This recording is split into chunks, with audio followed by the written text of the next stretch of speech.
is absolutely belted. Piss missile. Full extension. Damn. Makes the catch. And this one is over. What a play. I thought that was going to bounce over the... Classic cleanup duty, Boog. Time to fix the mess and maybe take the credit, too. Fastball, slider, changeup, sinker.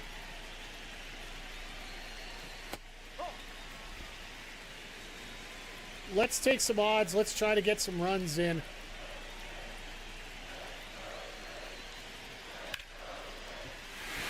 That's what I'm talking about. Runner around third on his way to the plate. He will score and they take the We drove in the run just like I said we would.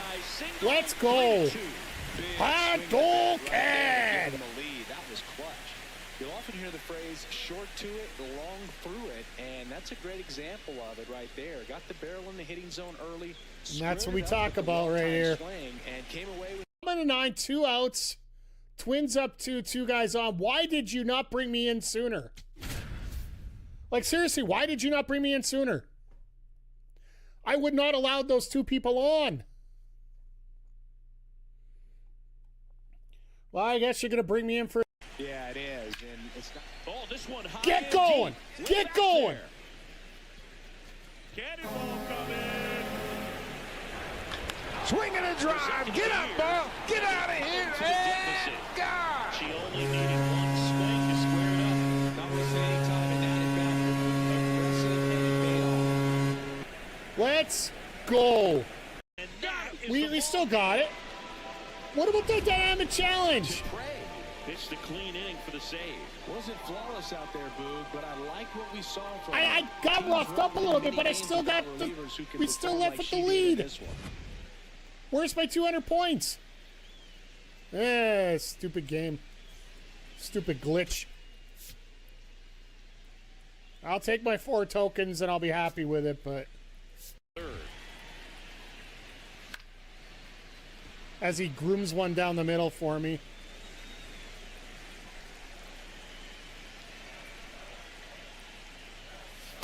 And a swing and a That was miss. horrible. Down on strikes, and there's one down.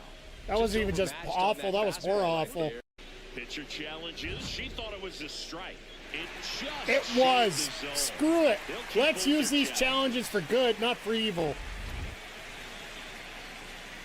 Tipre is just one strike away.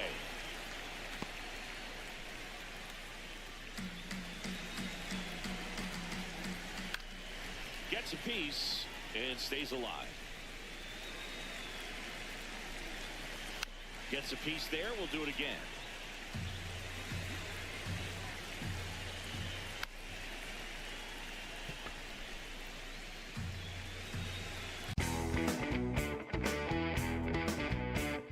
Mike the Ref Maloney, Big Bad Boris on the call here tonight.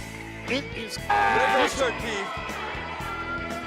Super kick! Let go. Let go. Third! Let go. Super kick party! Yeah, pay the money for that. Yes! This life is going great! Let's go! She's healthy. Let's go. Is she healthy? Yeah! Apparently she's back.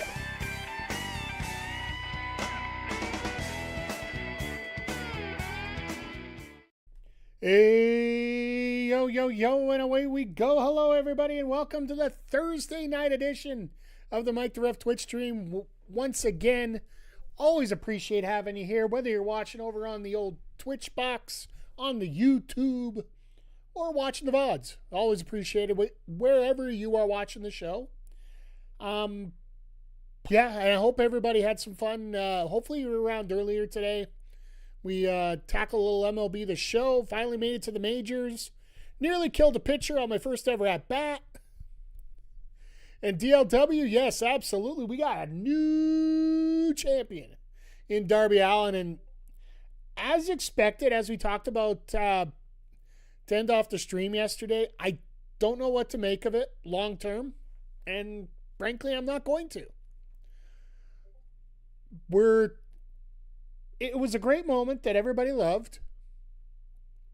And you know what? Right now, let's just play it as that. And let's worry about what's going to happen next week with it. So they're probably going to play a bunch of clips about it. And let's face it, AEW is talking about it.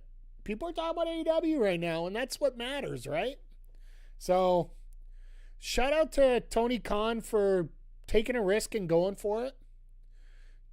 Am I a little worried about what's going to happen as a result of this? Maybe. But, you know what? Let's see what happens. Like, how do I've had 24 hours to sort of, or 22 hours, sorry. It's, time and clocks and all that. Had 22 hours to process this. So, basically what I could say right now is, you don't know until you try, I think is the best answer I can give you right now. Do I think there might be a problem with Darby having the title? Maybe. But you're not going to know until you find out.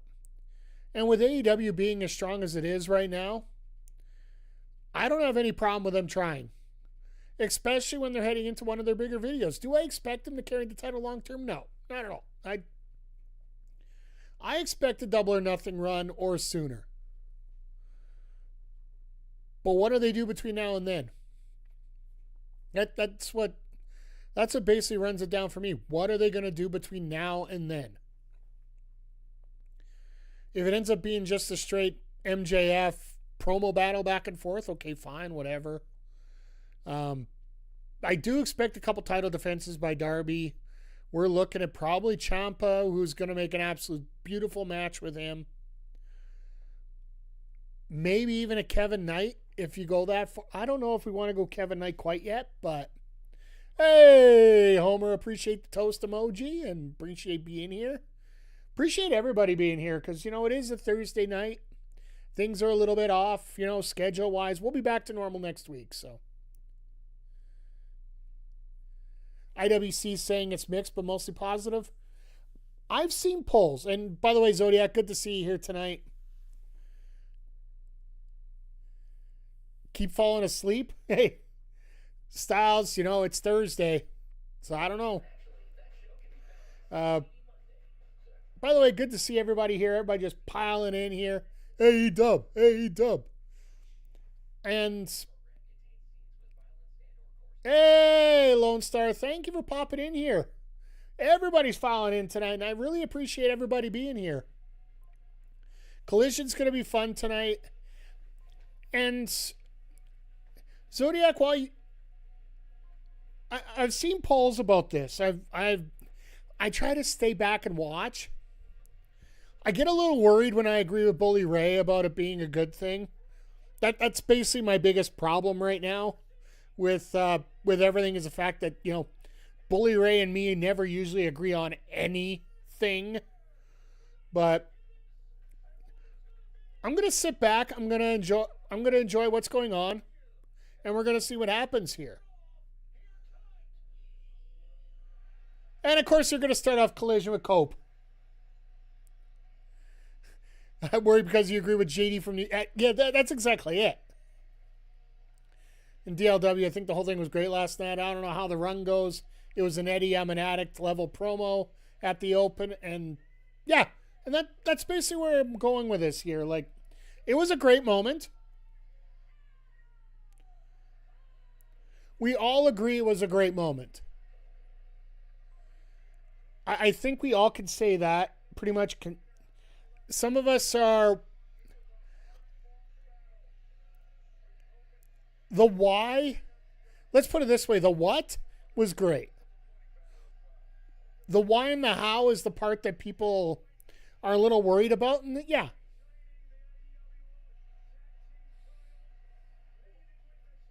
A lot of people do say that, yeah. The moment's great. Like, you're just having that great thing going off. And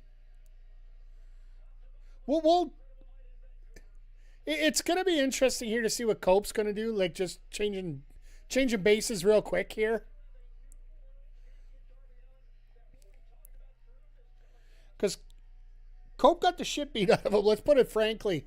And really, it was a clean win for FTR for the moment. It's so funny. I just had everything updated and everything seemed to be running fine. Then all of a sudden, now it's kicking out again. I don't know what's going on, folks. No, don't. Styles, we're fine with it. Cope.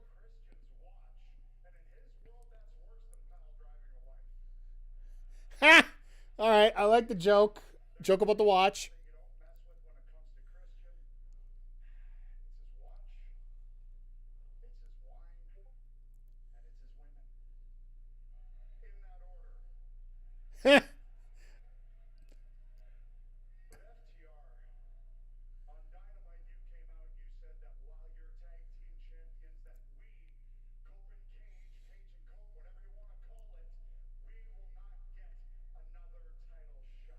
Okay. They're going to talk about no title shot here. Let's see how this goes.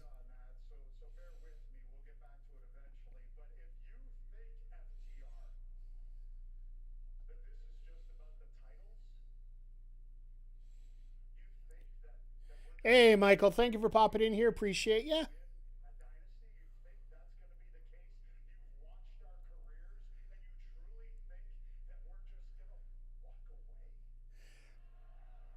I wonder where we're going to branch off from this. That's the thing I'm wondering more than anything else. No, nobody's going to walk away. Wait, did he throw a Triple H line in there? That's what we do. It could be a ladder match, but we were talking about that last night.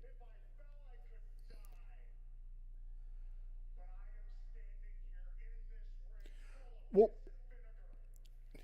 see, he's old, so he's full of piss and vinegar.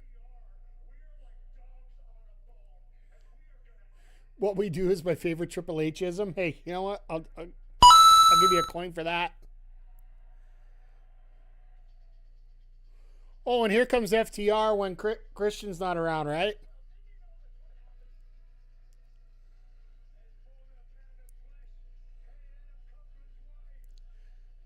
Or are they coming through the back? Or is it going to be Stokely? Oh, it's all three of them. Okay.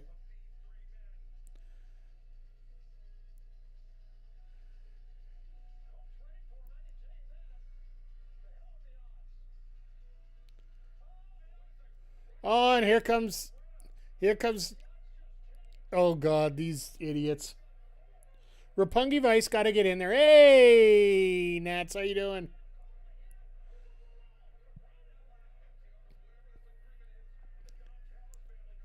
Who's going to come out to do the save here? I'm assuming the Bucks will, which will lead right into the first match of the night.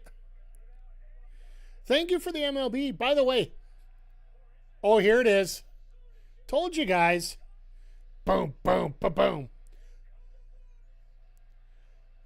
It makes sense. And this is like DLW. I didn't want to skirt around what your comment was with the question mark there.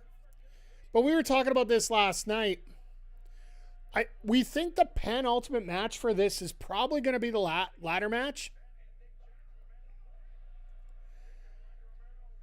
I think it's going to be the ladder match for the tag titles where we're going to end up finally.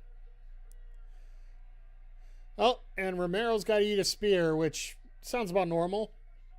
What's MLB just kidding? I'll give you a review for that. Is this feud going towards Stadium Stampede? I don't know. I honestly don't know. I still think it's going to be United Empire against the Death Riders for the Stadium Stampede, which is weird because every year the Bucks are involved in the Stadium Stampede, Anarchy in the Arena, whatever you want to call it. And tonight is a new oh God, that is a nasty term.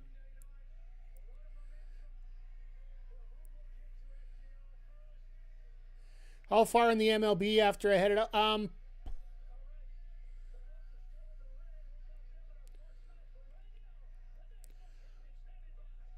I just went a couple more series after that. Oh, here we go.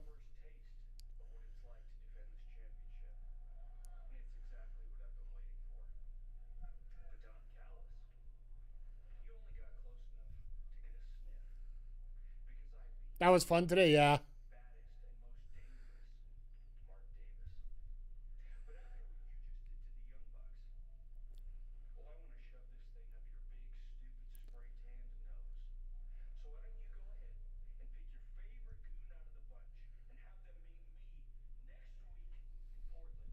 Okay.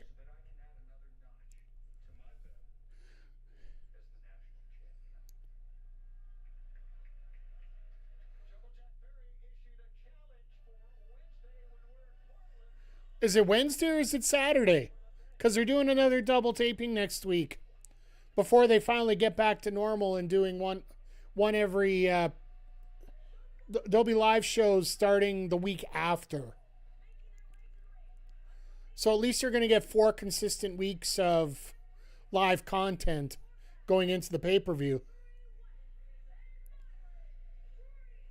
So this is going to be the first time we're going to see Windsor and Reed working together. What we do is much better than this business when we're talking about the wrestling industry. Fair enough.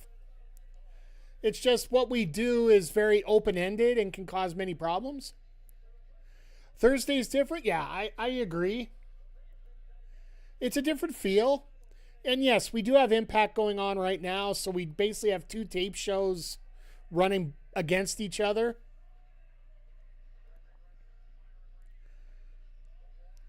And yeah, we talked about it yesterday. We do have the little conflict in June here with Forbidden Door and Slammiversary going head-to-head with each other, which, if anybody knows anything about the wrestling business and how things are booked, you couldn't help it unless you start announcing stuff earlier, right? This was done after Collision, or after Dynamite last night. More often than not, when you are watching a Thursday show for AEW, it is pre-taped. Unless you hear it's from a different city, or the one different time where they actually went live Wednesday, Thursday was when they were doing the in-service in Chicago prior to forget which pay-per-view was going, because it wasn't All In, because they were doing that, they would have left early. Actually, no, it was leading into All In, I do believe, in Texas.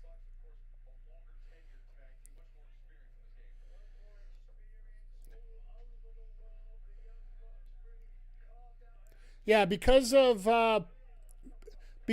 is the big week for wrestling down in Vegas, you're probably looking at more of these wrestlers wanting to work down in Vegas.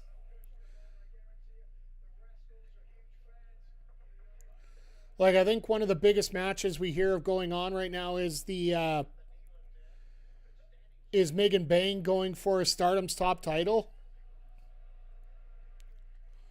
They're going to be running that in Vegas this week. Big Day's already going. They've been... shows in Vegas have started on Wednesday. Shout out to Big Bad Boris, who is... I think he watched... What was that? 15 straight hours of wrestling yesterday. Started at noon on Wednesday and went till 3 in the morning here. And I'm in the mountain zone, so this is 10 after 6 right now.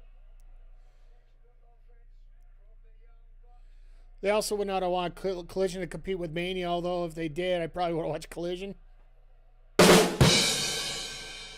Honestly, I wouldn't want this to go up against Collision either way, or up against Mania.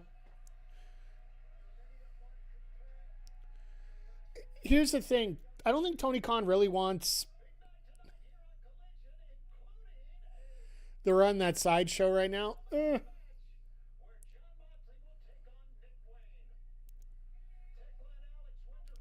They are running like Impact's on right now. We also have free matches coming up from WWE World in Vegas. And yeah, there's a ton of indie shows going on right now, and like the other big match that you heard, and this was the big talk about Leon Slater getting pulled from the WrestleCon Memorial Show. You're going to get the Demand, Ricochet, and the Gates of Agony take it on Jet Speed and Michael Oku. If you don't remember Michael Oku, he was around All In last year. Probably one of the top prospects to come out of England.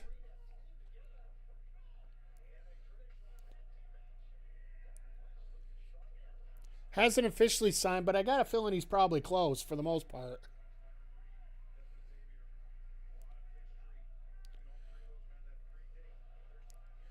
But I have to say, this is pretty cool with the fact, and getting back to this match here, the Rascals pretty much are interchangeable when they do their offense. There is little differences.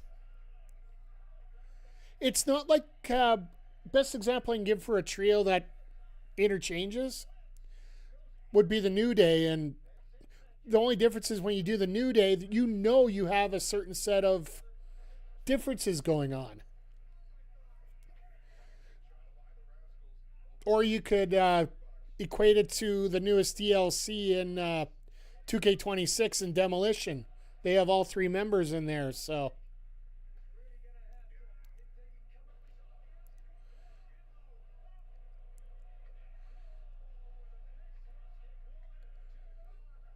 That was pretty awesome right there.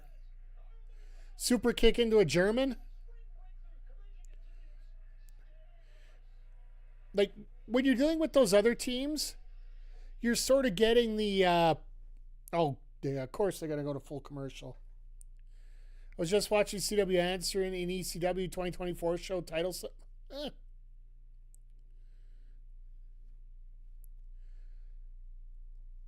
Yeah, CW, I think now is in NWA, if I do remember right, or it's either NWA or JCW, one or the other.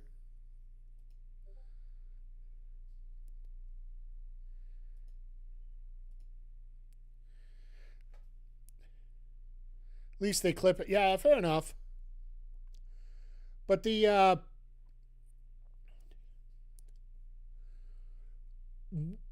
when it comes to teams like this, and I like I said before, I got a feeling we're heading towards that. We're heading towards that trio ladder match. I don't know if we'll do it all in or they're going to do it at the Copeland retirement show.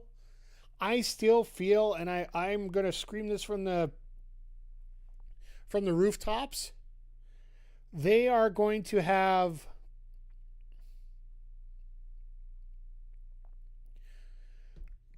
they are definitely going to have the they're going to have the retirement show in Rogers Center in Toronto. Sorry, I got a little thrown for a loop there for a second there, but I just feel like that is the perfect send-off. That is going to be your special week of wrestling everybody's asking for. I do think that's probably going to be it.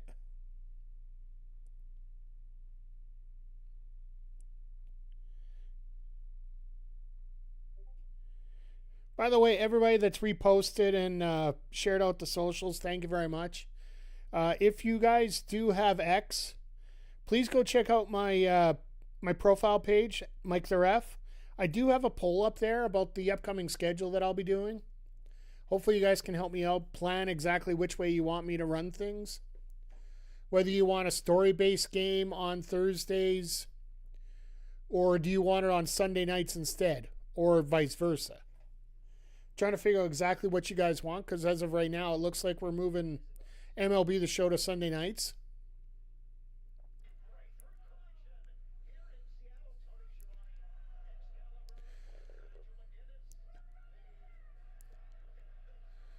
But yeah, everybody's talking about how they want to set up such a huge event the same week as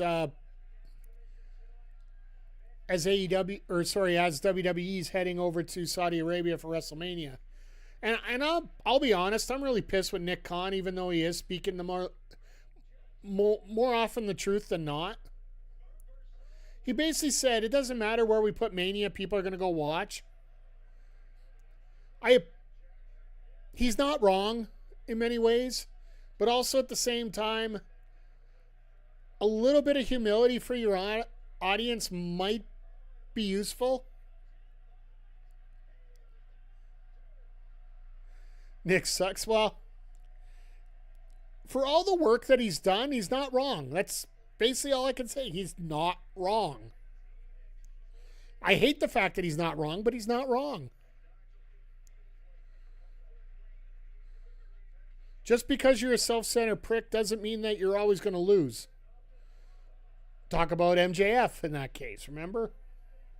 I know that's a gimmick versus real, and that's a whole different story altogether, but still.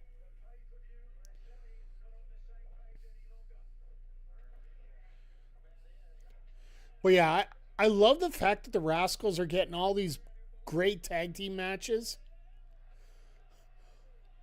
All right, that's new. They haven't done the high five before when they do it. Shout out to the Bucks. Like, I know there's been a lot of talk about the work rate and some of the gimmick just didn't feel right before. But when they're focused and they're doing like what they're doing right now and just going out and having great matches, you can tell why they are the greatest tag team in the world.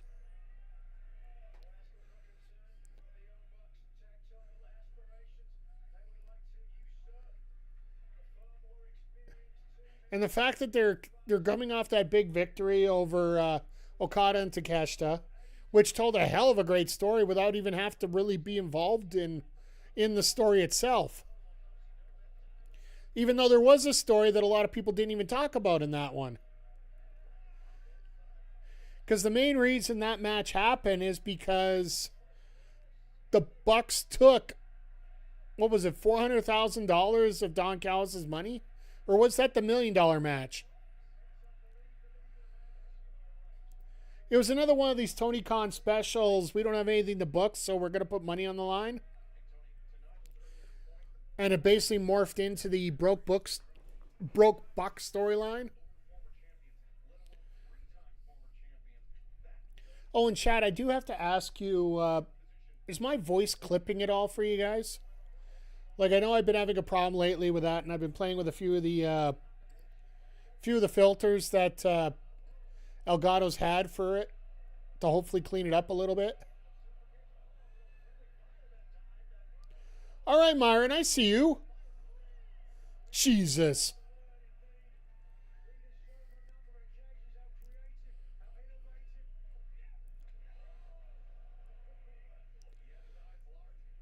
I have to say, on Saturday, Nick put his working boots on, and tonight Matt's doing a lot of that too.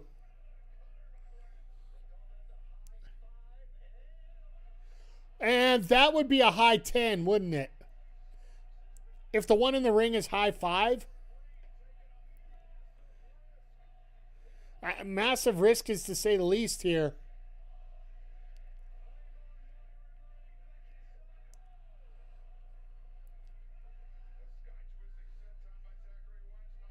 Now, Chad, I have to ask you, and this is coming from a referee.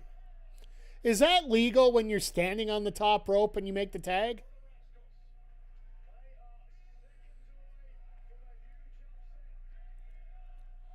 Because to me, I feel like it's a little crazy. Now, if we could get the Rascals a victory here, like, this could be very, very interesting.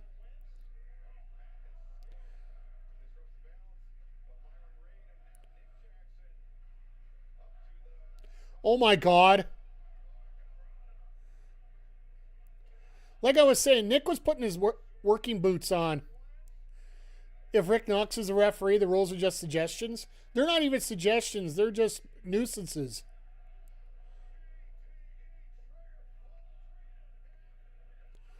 Oh my God. Did you see? There is a bit of a cut there. If you didn't notice. Myron went back and he had his knees bent as he fell backwards when he went for the cover, and instantly as they changed cameras, his feet were ahead. I got a feeling he twisted his knees up a little bit there.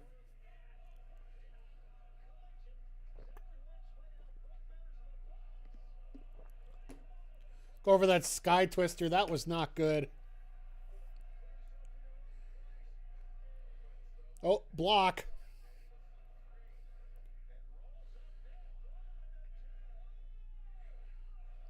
Clothesline over the top, and this is what's going to get you. Big splash, counter, up you go, and down you go.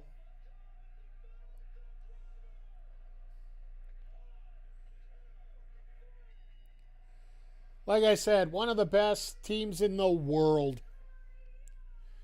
And they made the Rascals look like $1 million here. Doesn't matter which version you're dealing with. All of them look amazing. And this match here, like, just a showcase of how good tag team wrestling is in AEW right now.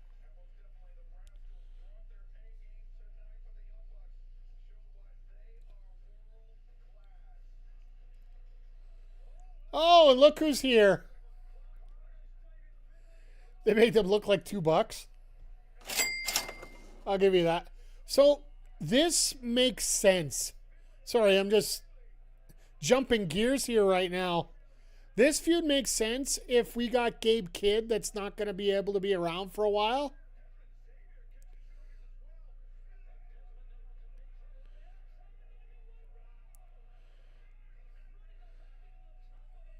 I'm just surprised the Disco Inferno can move around this quick.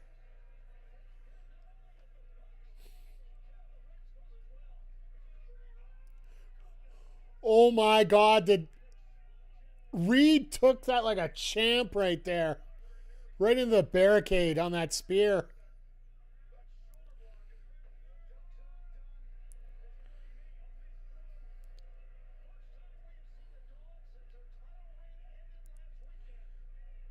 So the last time you seen him in 2 shows.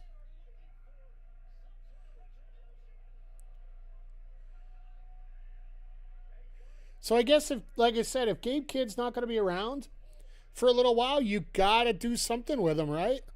They're just way too hot. Plus, they're probably going to be key pieces going into Forbidden Door.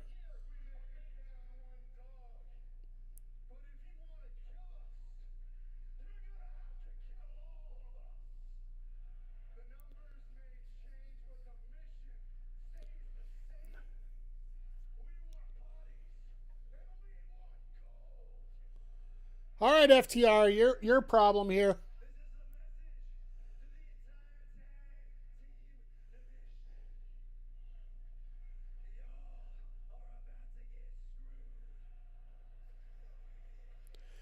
They really changed real quick. They want bodies in gold? Well, do they want gold bodies? Do we need to get them some Oscars? Maybe some Emmys? I'd say the Game Awards, but let's face it, that's all fake, so they don't deal with fake things. A Slammy? Maybe. But David Finlay had a chance to go sign over there, but decided not to, so.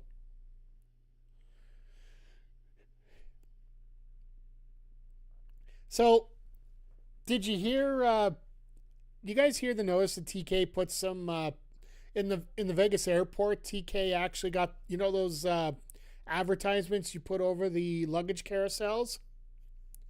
All the luggage carousels in Las Vegas had AEW Dynamite and Collision listed on their banner there for this week, so for the last 2 days. So anybody coming into town, they got to see a little extra free, little advertising there. Very smart on that case.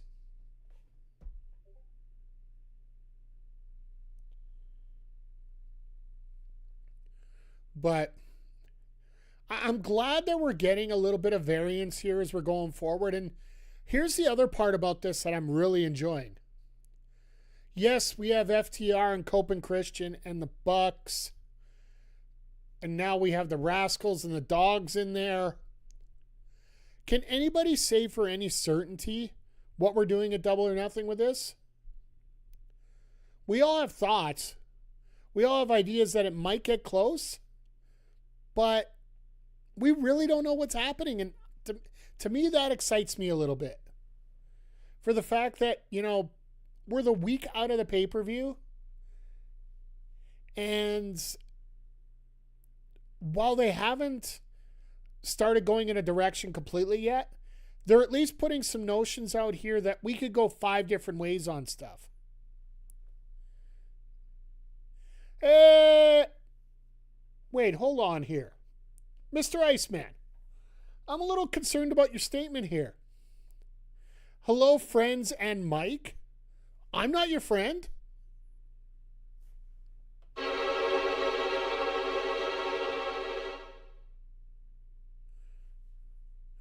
The heck? I kid. Everybody's doing good. It's been an interesting 24 hours, like we said, with dealing with Dynamite and big wrestling week. And I've been streaming all day, and I got a lot of it. I'm almost caught up on all my videos edited, so this should be good.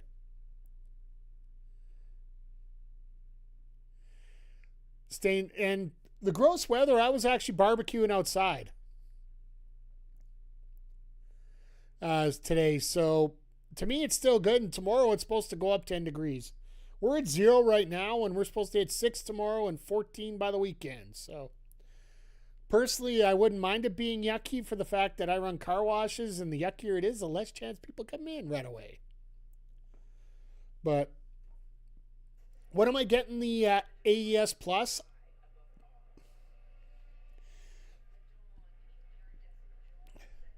The Divine Dominion here. We must be quiet for a moment.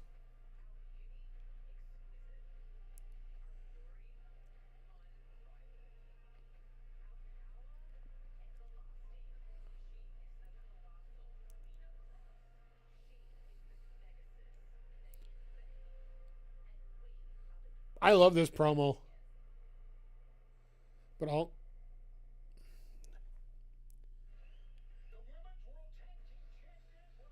It's curious if you had noticed. That was fantastic. I'm shut down in Saskatchewan because of snow and ice. It's going to be a lot warmer here, so we're not going to have that problem. Yeah, Zodiac, I thought I would come up here.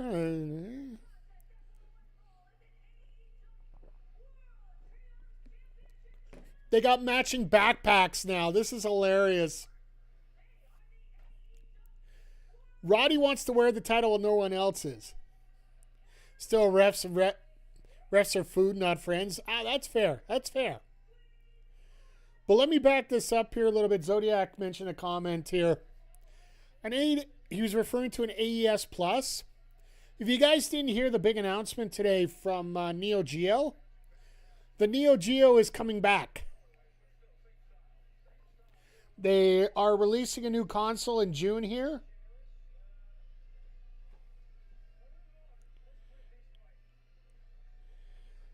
And it's coming with the original games are going to be able to be used.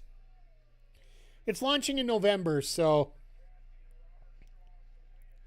if you guys haven't seen the news, I've already retweeted it out, but I'll post it one more time here. Got your Ultimate pre-ordered already? I'm going to wait a couple months before I decide whether I'm going to do it or not. It's not like it's going to go away. Because that's why they do pre-orders, so they can build as many as they can. And yeah, he's still got the Kyle's still got the backpack.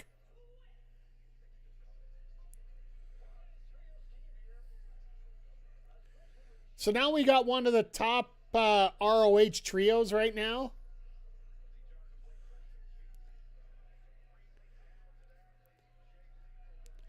So, if you're not familiar on how this team formed, Lee Johnson, Blake Christian, they've been together for a while here.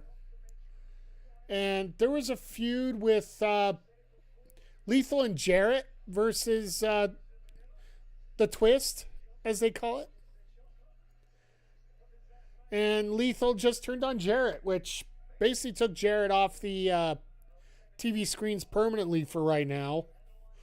Which, if you guys haven't heard the reports, they actually talked about it earlier this week. The feud with MJF and Jarrett was supposed to go all the way to All In.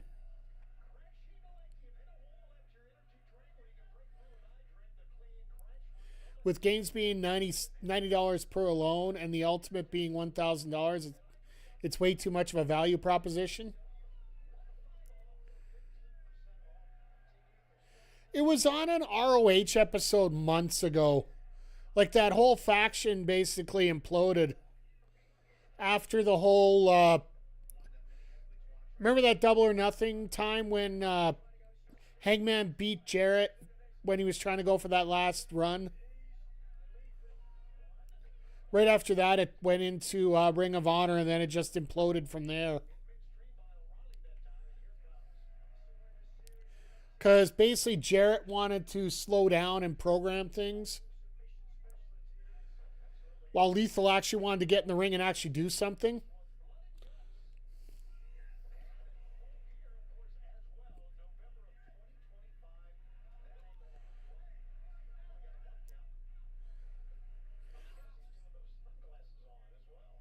Orange is wrestling in sunglasses still. Jesus. But yeah, it was a Ring of Honor storyline. It wasn't something on the main roster, so it moved over that way.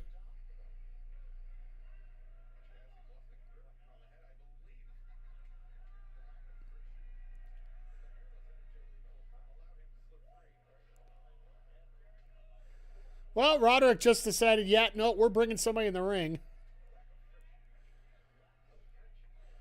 But yeah, this was a while ago. It was an actual break. Now that I'm thinking about this, it was an actual breakup because of that moment. It really wasn't a turn itself. The actual turn, sorry, I had to get my brain back together. We had it was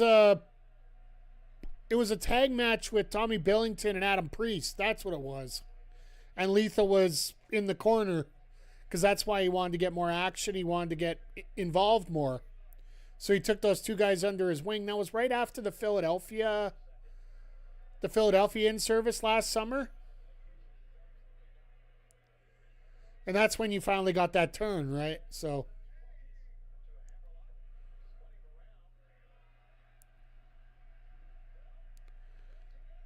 see, if somebody did that to me like that, I'd pants them. Straight down, you're done. And then next thing you know, you just got literally... That's what you'd be doing after that.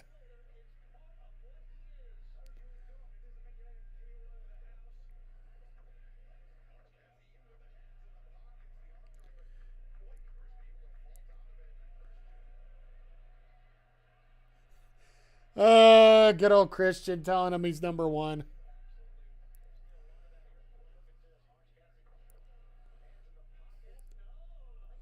Oh, that was nice. That was nice.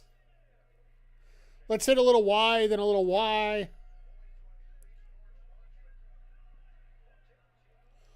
Oh, and Lethal took the title right to the ankle of O'Reilly.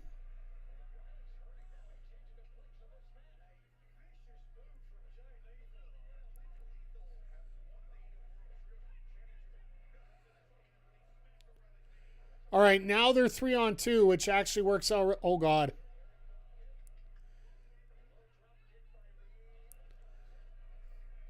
Full credit to these guys and the offense they're putting in here.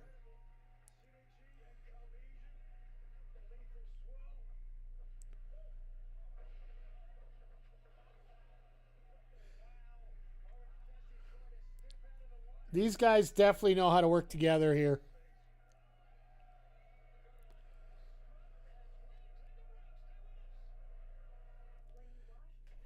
The good old Jarrett strut as we go into commercial break.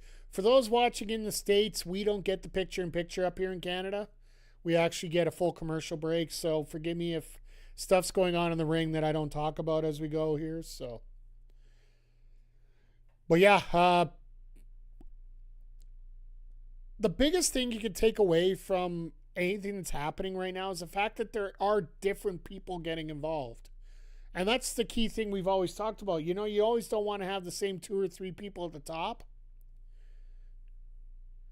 And there was a comment that came up earlier this week that actually made a lot of sense and really brought a big thing to highlight here.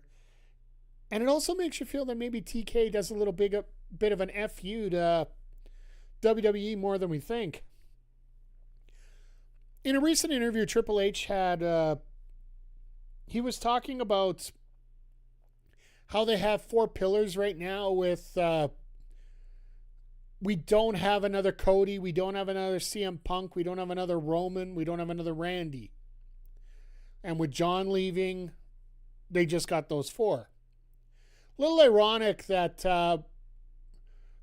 AEW Dynamite features a title change involving somebody who, let's face it, we all thought that it would be a possibility eventually, but didn't think it was going to happen right away.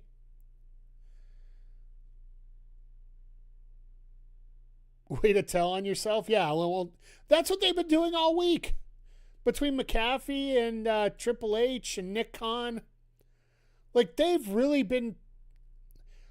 It almost feels like all the discussion that's been going on this week, more than anything else amongst multiple promotions, is people really giving their thoughts about what they really are. That's a slight to Seth Rollins, and then also not recognizing how big of a star we absolutely DLW. I am not agreeing whatsoever with what Triple H said, because he does have the stars, and he does have the stars he can be willing to pull a trigger on.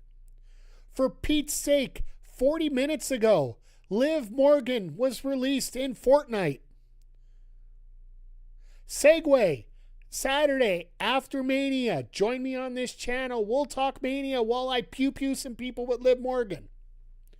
Because I'm picking up that package after we're done stream. Either after we're done stream or either tomorrow. One or the other. I will have it. We will be playing it after Mania here. So. But yeah, like. It is so moronic that you don't believe in taking care of your own stars.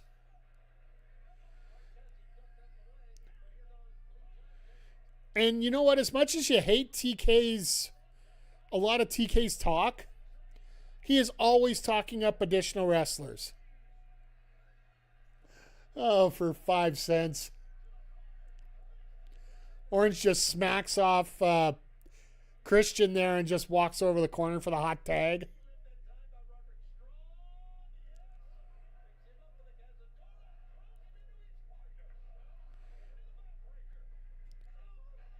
TK knows who's... Well, here's the thing. He's also not afraid to make a few stars.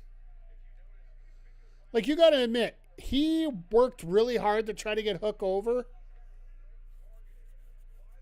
Tried to make Hook a very strong thing going forward. And, well, let's face it, right now, I'm not going to say it's stopped, but it's a bit of a holding pattern. We're going to see what happens here because we are going back to New York, which is Hook's part of the world. Like, we could get these ops storylines starting to fester a little bit and build together. It's not just TK knows about his roster. He's not afraid to make chances.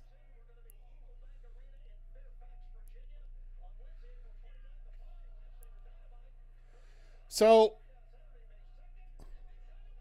he made Thekla a star in North America pretty quickly. I think he knows what he's doing. Well, that's it. Like, here...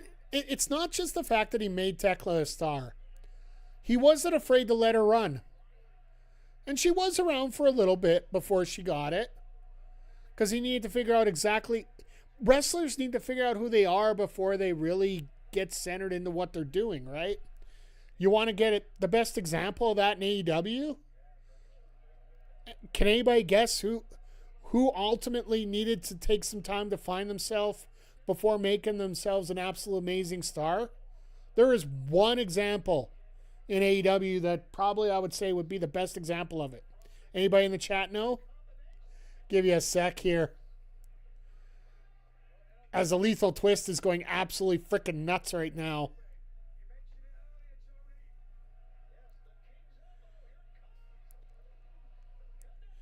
Macho King's elbow, yeah. Dig it. Wait, do I have that in here? Oh, yeah! Lethal's in here. We got to use that at least once, if not a few times.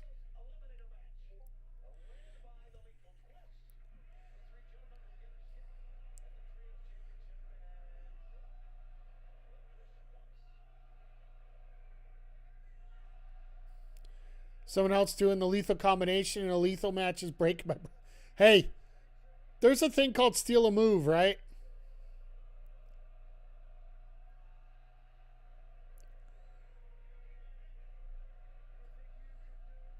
I was going to say, who's going to break first? Oh my God, they broke each other.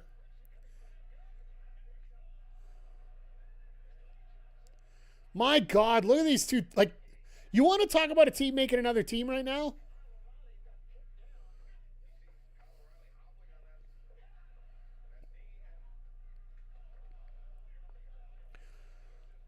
Oh my God, he's doing a reverse figure 4. So it's extra pain on the ankle that was injured. Very smart by Lethal here.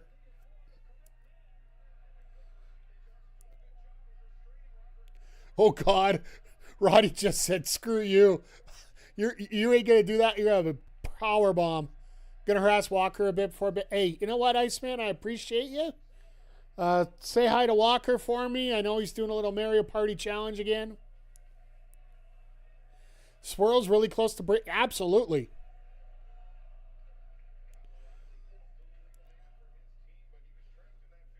Like, if you look at the youth movement, especially in ROH right now, the Swirl are going amazing. You got Buster in the Brain. As long as Alec Price is okay. If you didn't hear, Alec Price is at a show at Mania this weekend, and, well, the stage collapsed on him. Literally just as he was getting on it. I don't know if he's injured or not. Looked like he managed to pop out of the way. Oh, there it is. And Johnson's got a tap.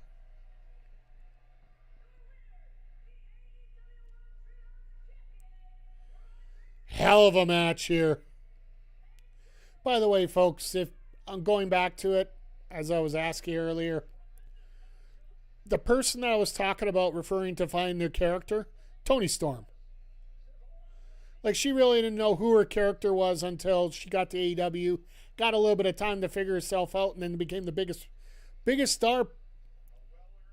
Respectfully, in AEW, he could be considered one of the biggest stars. Sorry.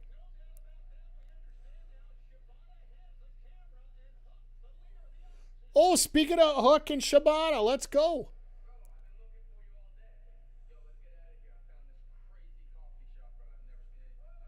Coffee shop?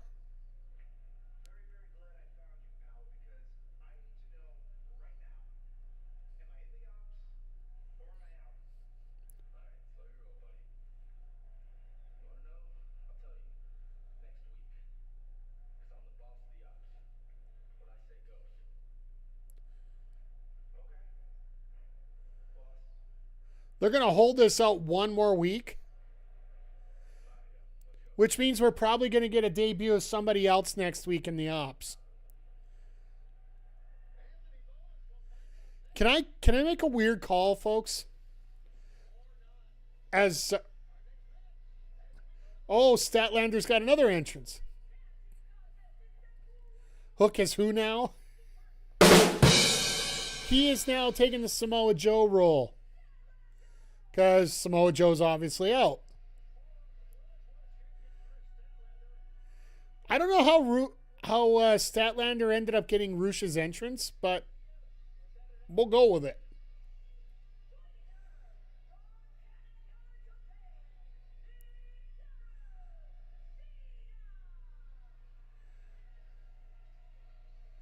Statlander wants nothing to do with this tag team. I think we all know that.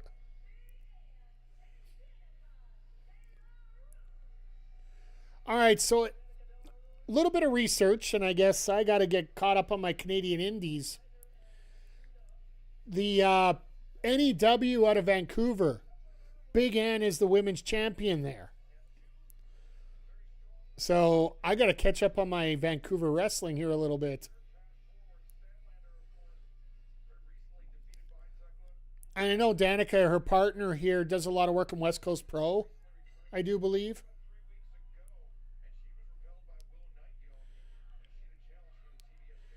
But yeah, it looks like we're going to get a debut for the Ops next week. My personal prediction, and somebody I'd like to see back in the promotion now that he's cleared,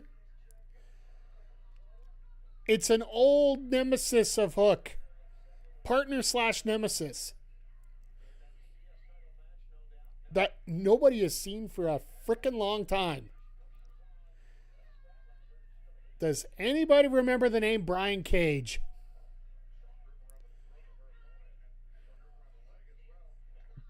If they could get Brian Cage in there as part of the Machine, have the Machine as part of the Ops, a little bit of insanity there, personally. I just don't think it's going to be Bowens whatsoever. I remember Cage, big guy, yeah. Oh, I was going to say, you know what? Caster joined the Ops instead of Bowens would be like 7 levels of trolling for a Hook, which very well could send Bowens over the edge. And maybe give Bowens a little bit more personality here going forward.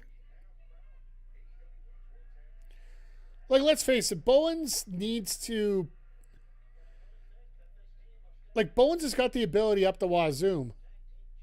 He's got the Andrade problem. He's got the look. He's got the athletic ability. His first time around AEW, he had the charisma of a paperweight. And just trying to say you're a 5-tool player, everybody's saying they're a 5-tool player in AEW.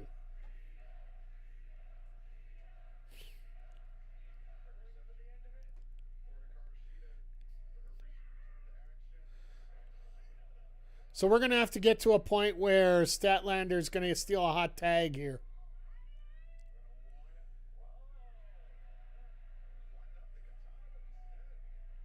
The frick was that? And Statlander's like, all right, well, I guess I'll finish this, whatever. She's already dead.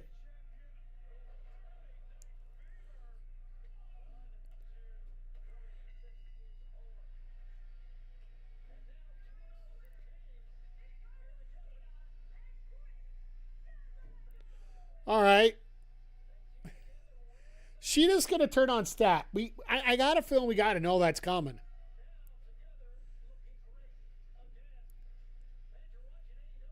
Because Stat really doesn't want anything to do with this, right?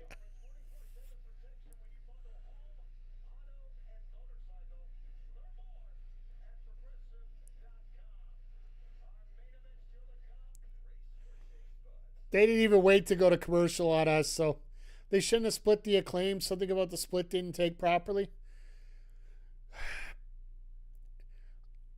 I'm going to be honest with you, DLW, and chat, feel free to pop in your thoughts on this.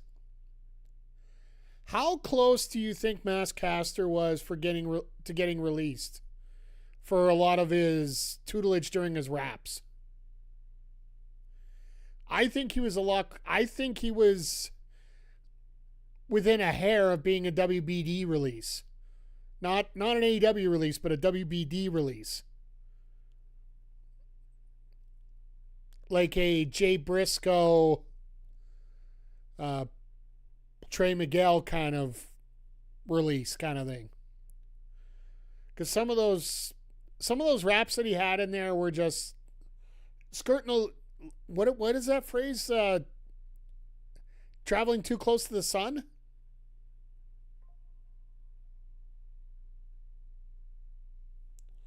Hello, Christopher, you're back. If TK is all about wrestlers expressing themselves when he says he is, not at all. I don't think TK had a problem doing that. It's, like I said, it would be WBD. Way at the beginning when they were heels, but before they were ever champs, yes, he was close to being released. That's many years ago by now. Yeah, like,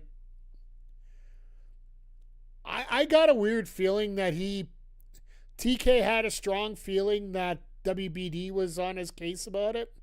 So that's why he broke him up, because he didn't want to lose Bowens too. And this is just me spitballing, right? Let's just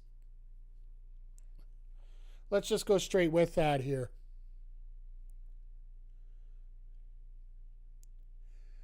And I do feel that TK wants everybody to express their opinions and feelings. And let's put it this way. A GM can want you to do whatever you want, but if if the person paying your bill says you can't do that, guess what? You can't do that. As much as your manager tells you want to do something, it's when the owner comes around and tells the general manager, hey, that person can't be saying that.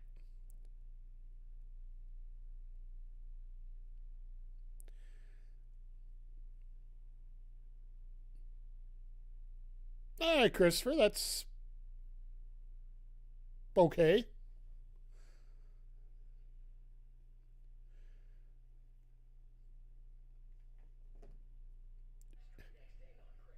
But yeah, as we get closer here, we're almost an hour in already, and we've had like a whole bunch of barn burner matches here.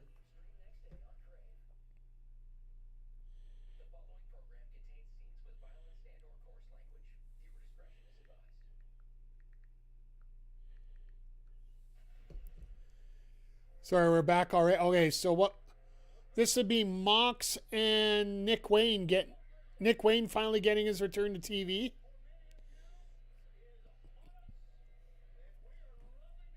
For people that don't know, Nick Wayne has been wrestling a few matches in ROH. And ROH is doing another Friday night special instead of Thursday this week because of Collision. And Nick Wayne's going to be taking on Evil Uno for the ROH TV title. He's going to be defending it.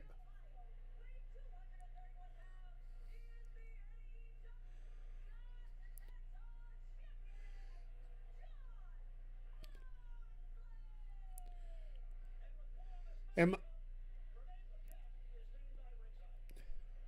wonder what Renee's got to say about this.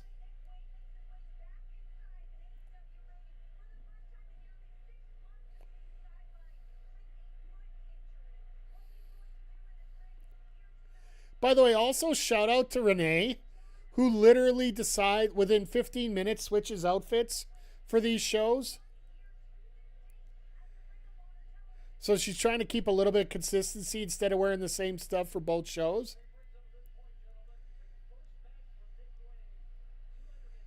Rossi 1330 arrest Rossi. What?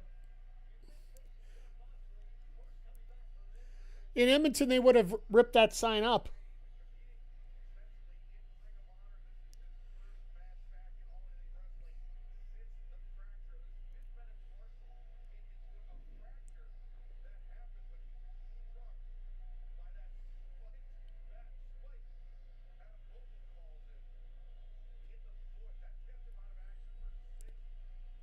Renee was all over Dynamite and she's still working. Well, she is good.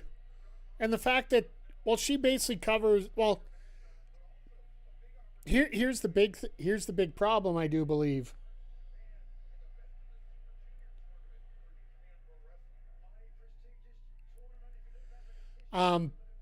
We're probably looking at, I believe Alicia's pregnant.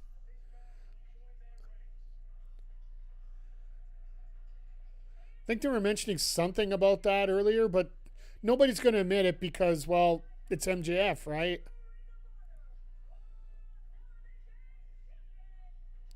Mother's got her own fan. I'm just I thought I heard something about it, but I'm not. But also, Alicia's got a whole bunch of other things going on. So why do you want to hire a third person when they're not going to get used, right? And Lexi apparently can't be used this week. They're only doing one. It's 2 shows over one night, right? So you don't need to bring Lexi in and Renee.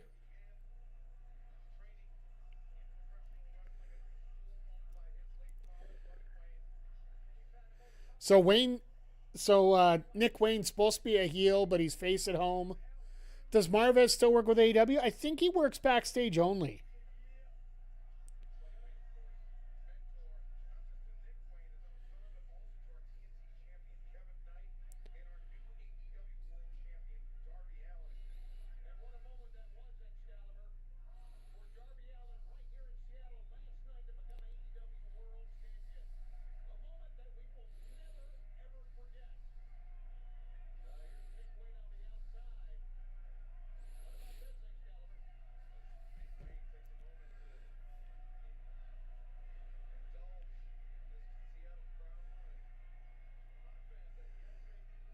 I wonder what this crowd's actually saying right now, because it doesn't sound like this is matching up too well. So, if you're seeing the ad for the Lucha Mask on the bottom of the screen, we did check it out last night. You guys missed out on seeing Lucha the Ref last night. Because, well, it's going to be too damn hot during the summer, and trying to wear glasses with a Lucha mask is not that easy. But anyway, we did take a look at the website. They are $60 American, $86 Canadian for these Lucha masks. So, respectfully, won't be checking them out.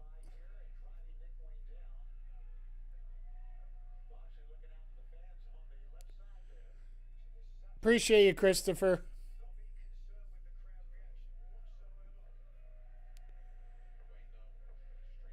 I live in Alberta, so I'm all the way across the country, so I don't know what that has to do with anything with what we're doing here, so.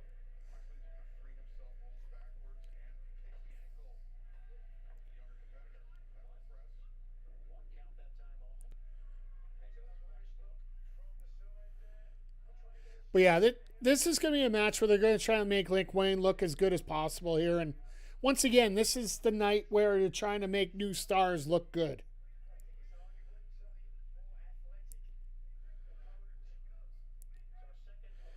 It's funny because they've been trying to do this a lot with Wayne altogether.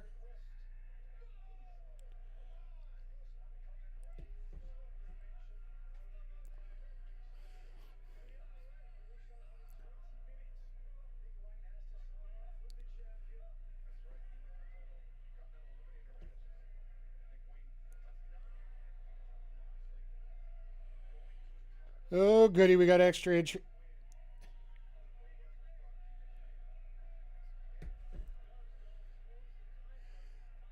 Wayne, do you really want to piss Mox off? Really?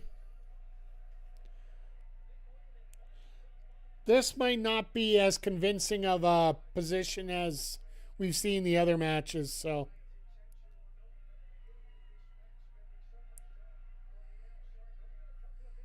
Be honest, do you think Nick Wayne is all that? Yes, I know he's injured, but I feel that he's not used well.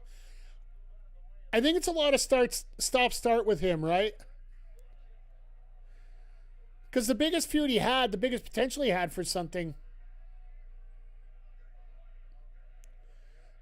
New stars look good, hence this match. Well, fair enough.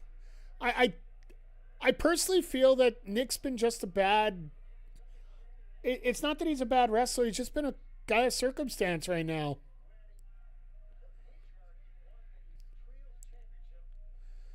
Because part of his big feud was supposed to be involving Luchasaurus, and Luchasaurus got injured. And then right when Luchasaurus was about to come back, Nick Wayne gets injured. Because for anybody that forgot, this was supposed to be Nick Wayne and Christian. Was supposed to be the feud going forward in a few spots.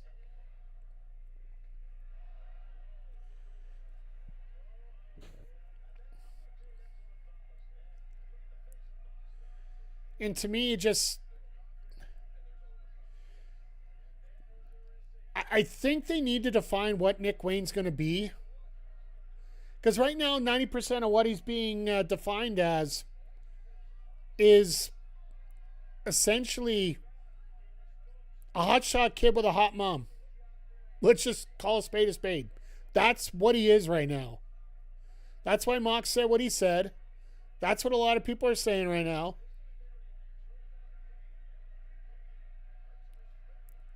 Do you really want to shake Mox's hand? I wouldn't touch him with a 10-foot pole on that.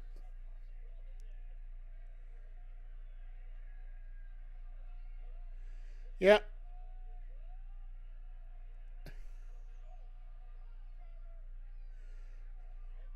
And that's what happens when you try to shake John Moxley's hand. You end up on your head. As we get into picture-in-picture again.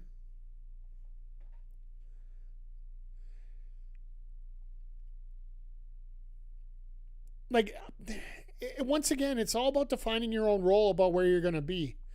Do I think the booking of Nick Wayne has been great? No, and I think the main reason why it hasn't been great is the fact that, like I said, he hasn't been available. Like, when you're available and they're able to book you long term, TK is TK, I believe, has earned the benefit of the doubt for weaseling his way in and out and around in terms of all the potential spots that he could be getting into.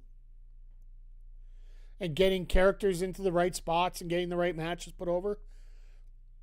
It's been a lot more hits than misses. At least we can say that. But when it comes to Nick Wayne right now, he just hasn't been able to fit the square peg into the square hole. He's been trying to fit it into diagonal or to X-shaped holes, and it just hasn't been fitting. And I think you're going to get it. Like, talents like this, you do not lose out on. There is a certain point of no return where you just got to cut your losses, but Nick Wayne's not even close to being there yet. Like, you got to remember, his first match in AEW is 18. Like, him and Billy Starks are, like, infinitely young and are the future of Ring of Honor, AEW, whichever way you want to go with it here. As long as they keep on the same trajectory that they're at, that's where I find the biggest differences with a guy like Nick Wayne and the rest of the roster. He's so young right now. Like, you don't have to hit a home run with Nick Wayne. Just keep him relevant, keep him hungry, keep him in the conversation.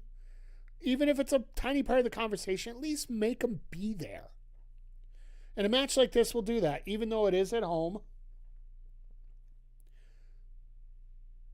Like, Everett is, like a lot of these Pacific Northwest wrestlers, whether they be out of the Vancouver area, Victoria, or that little area, or you're talking about Washington, Oregon, even Northern California to certain extents,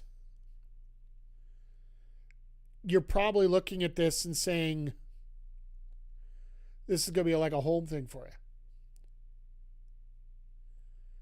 Can't go back and watch a WrestleCon Super Show from last night?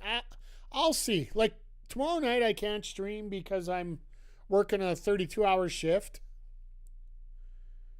Every second Friday I work on call at work. That's why I don't stream Friday nights regularly. So I'll have a little bit extra time so I can watch stuff like that. I do have to work a little bit on Backbreaker Pro. By the way, Nats, I need to get Seth set up somewhat soon here. So just throwing it out there for you again if you want to get him in there. Like, I can create something, but I know you already have something created. So I'd like to... if you have somebody available that you want to use, I'd rather use somebody that you already have set up and you like.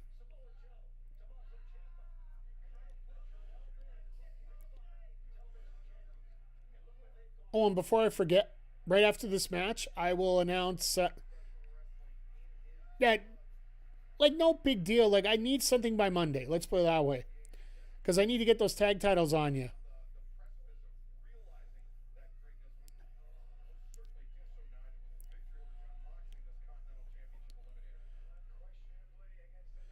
Just either DM me some kind of tag or either his creator tag or something just to let me know. That's all. Hey, Tenorf.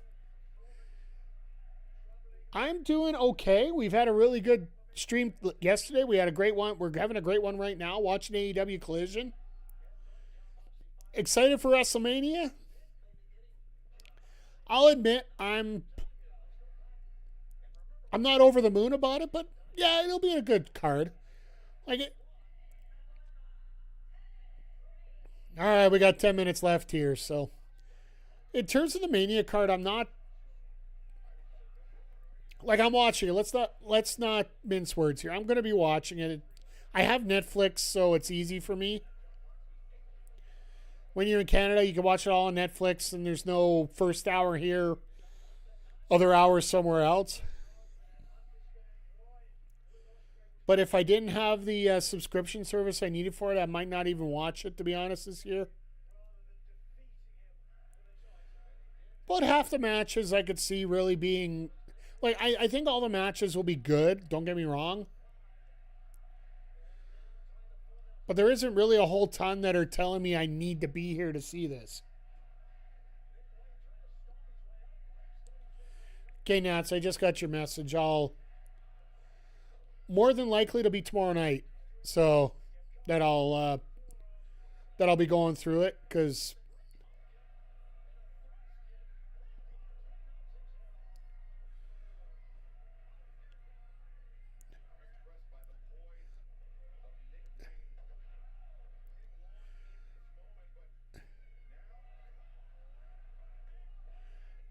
I really hate when wrestlers do this when they get a good move over. They're like, yeah, we got it.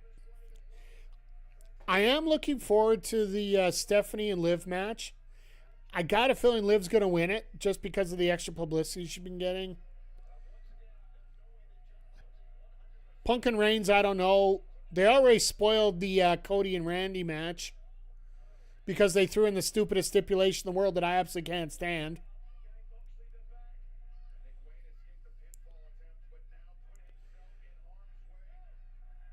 Looking forward to Roman and Punk.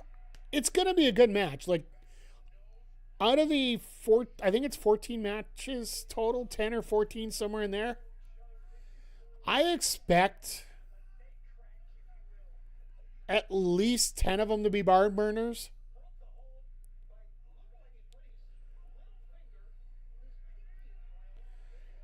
I would say at least 10 of them are going to be barn burners. Like, let's put it this way. WWE is not going to be successful because of its wrestling. It's definitely going to be great. Loud. Would you expect anything less, Nats? To be honest, the Hall of Fame tomorrow night at midnight. Ugh. Did I watch the Street Fighter show? Absolutely. I am loving every second of. Oh, Nick, why would you spit in Moxley's face? You spit in Moxley's face. Like, that's...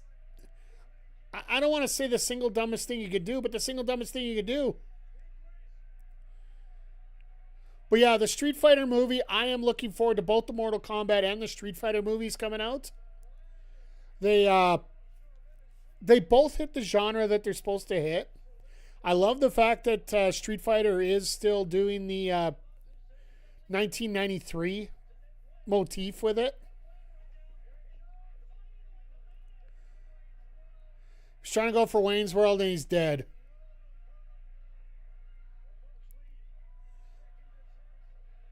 No way. I thought, oh my God, Mox is bleeding. And he's not bleeding a little bit. He's bleeding a lot. He went hard way there, folks. That is not an in-between kick right there.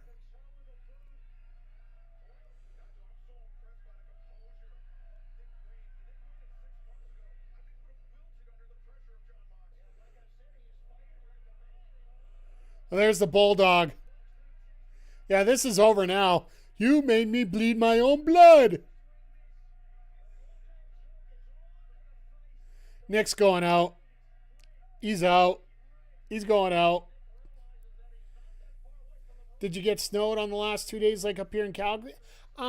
We did, but it isn't as much as you would think.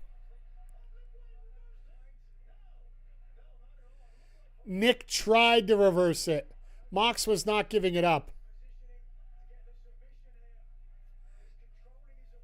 Mox hasn't bled for a while, Patty. By the way, good to see you here. It was 95 Fahrenheit the last few days. Yesterday it was in the upper 20s here.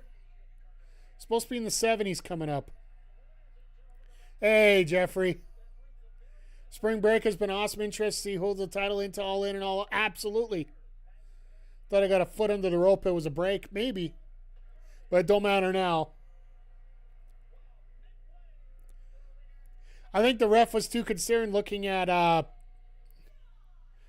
Moxley's face. Because he was not expecting to bleed. Oh, my God.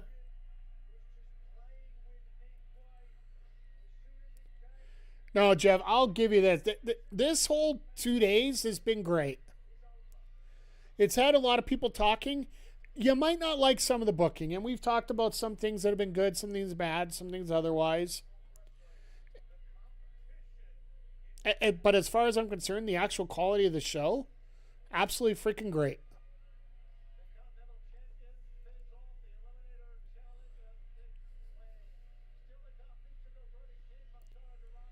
So we got trios with Kings.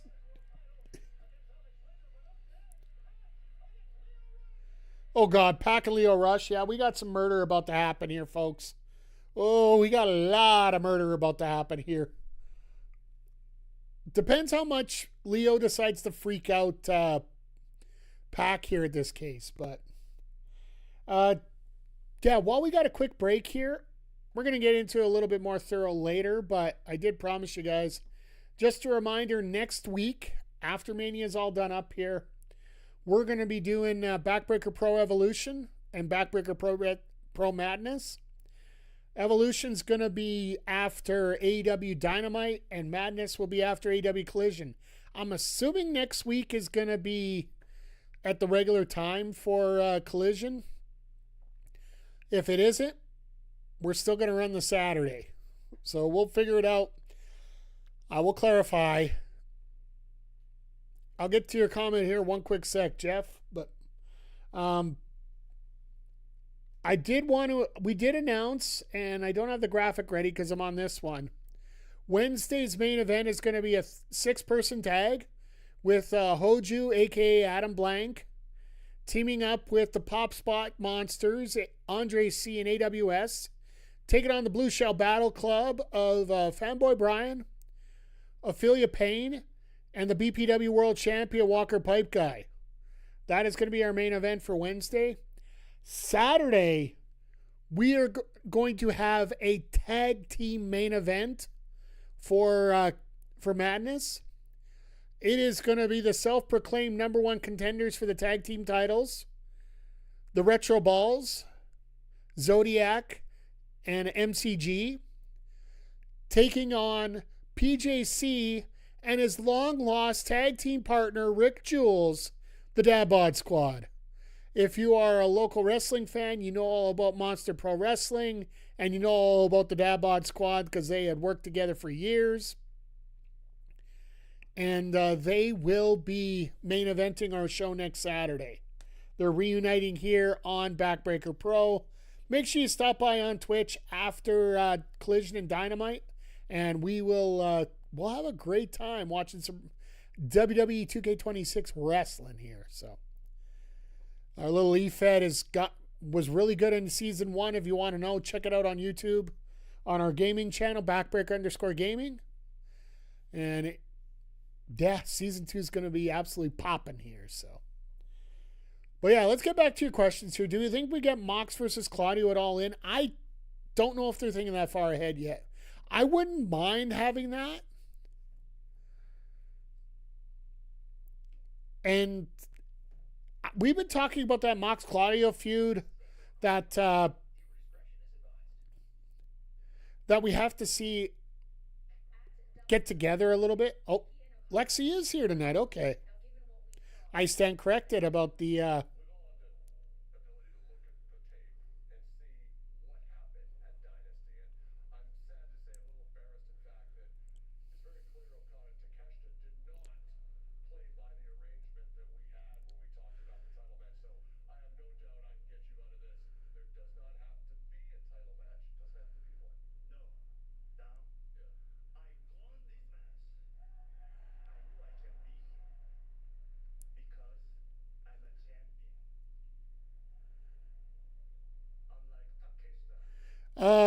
Takeshita is a champion, actually. He's just not an AEW champion. He is the IWGP TV champion right now. So, no. Facts wrong again. But yeah, Mox and Claudio, I think we could get there. The way the Continental title's been going, we really don't know where Mox is going to end up at this point. We still got to get through. Let's see what happens after Double or Nothing, which is probably going to be Anarchy in the Arena. If they end up losing that to the United Empire, there might be some cracking of the foundation here of the Death Riders. But for right now, I don't see any reason for that fight to happen other than the fact that they want to challenge each other. And Styles, sorry to be a little late on this. What's my thoughts on Y2J? It's the same thing as with that Darby title change. I have to give it an INC. Right now, he's playing the babyface. He got beaten up this week, thanks to the demand. And it looks like he's probably going to get some tag partners to help him out to take on the demand. I don't know where that goes exactly, so we're going to have to see.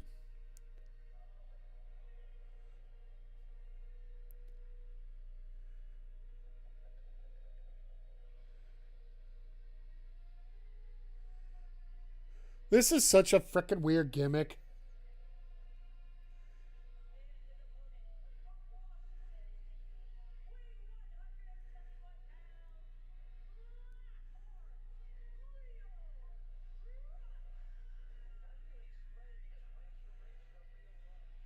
Laphorn Leo, what did he call him?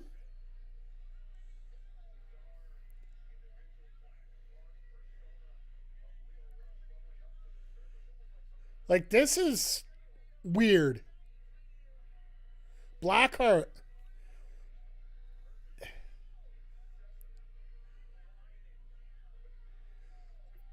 Wasn't that Ciampa's gimmick, Blackheart?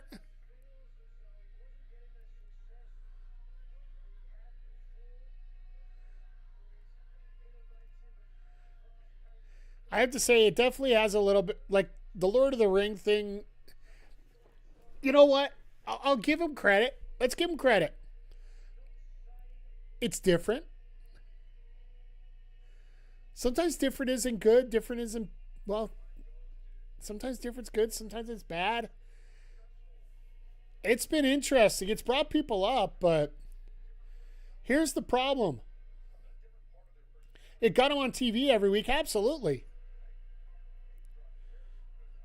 Now I'm talking, even Pac's like, what the hell is this thing here?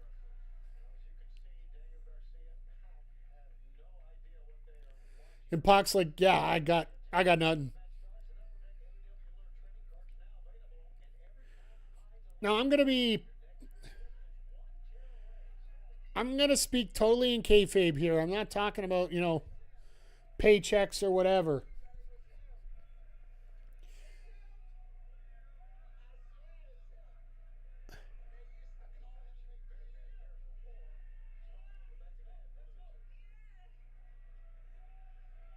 Both these characters would be out of the place. Would not be out of place. Well, he's been playing a golem, right?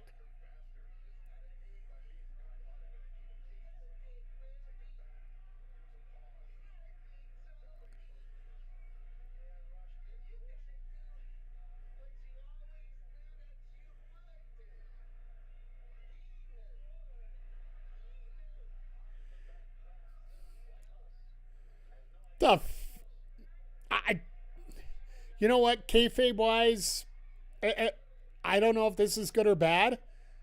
It's merely the point that he hasn't got any wins yet. Until he gets dubs,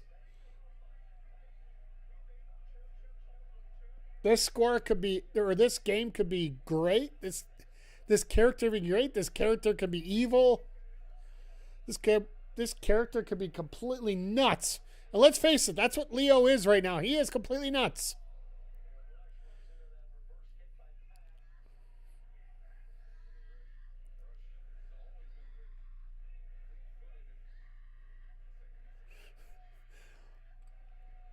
But you know what? It's got everybody talking.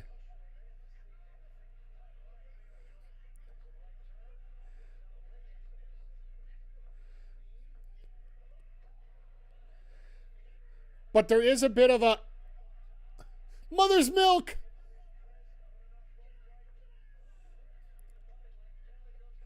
for Jericho Cornerstone as something to register. Maybe it links up to create the new AEW versus Ace. I don't think they're going that way. If you're going up against the demand, I don't think you're going that way.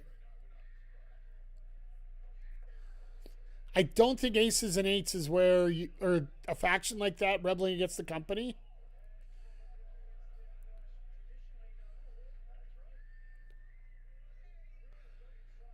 I think you find some AEW originals that are going to work with them. I think that's where we're going with that. This is, I get it, Lone Star. This is like, you don't know really what. You just hear my precious.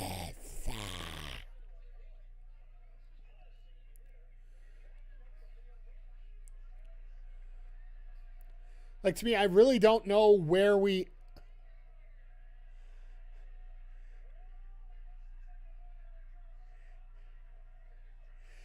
He's trying to kill Garcia, which realistically isn't the worst thing in the world. Because I think if it was Yuta out there, he'd be cheered right now.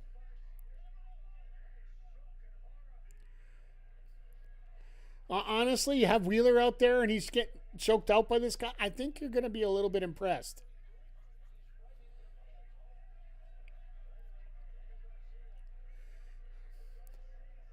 Garcia, I wouldn't be laying boots to him. I'd be running like hell.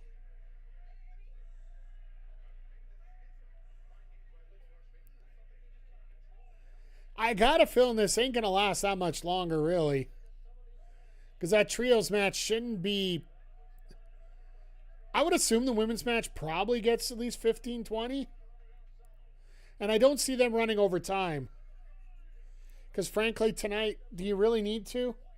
This week's the one week where you really don't need to be going overtime with this much wrestling going on everywhere else.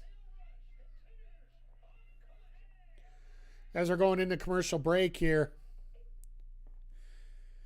Yeah, you know what? It takes it's a little bit uneasy, but sometimes uneasy is the best thing in the world. Is it going to make me change the channel? It depends on where they go with it, right? Honestly, I don't think it'll make me change the channel. It just makes me wonder how soon until we get this guy pinned or else he eats a goat or something and gets diarrhea and has to leave. I don't know. But you know what? It's different. It brings you out. If it works for him and it gets him lots of TV time, you can't really fault the guy for doing this. And that's something we were talking about earlier, like finding out who you really are. And Leo is just really out there, and it's not the worst thing in the world if you're going to try and be out there like this.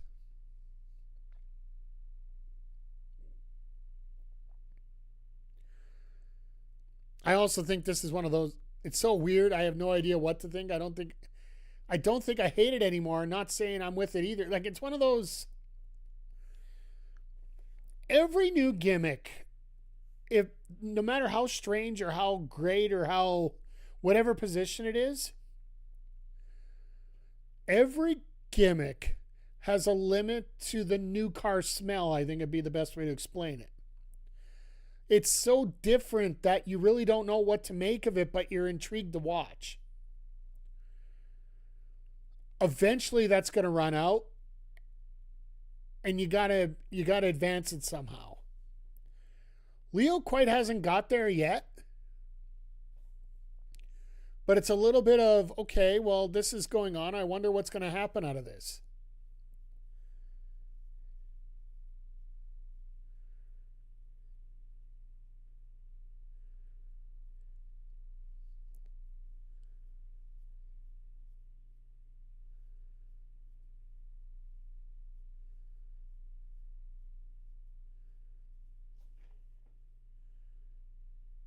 But yeah, just there's a lot of different gimmicks that you come out here and you're just like, okay, what's this supposed to be? Why are we doing this? And where are we going with it? And some are very conventional and some aren't. And let's just face it, this isn't. Sorry about the dead air a little bit there. I'm just trying to wrap my brain about it myself a little bit here. trying to come up with something a little bit more. You're just trying to snap your fingers and come up with an idea about it. I really don't know what to think of it, to be honest. I do think Pac's about to kill him right now. Just because, well, frankly, that's what Pac does. He murders people.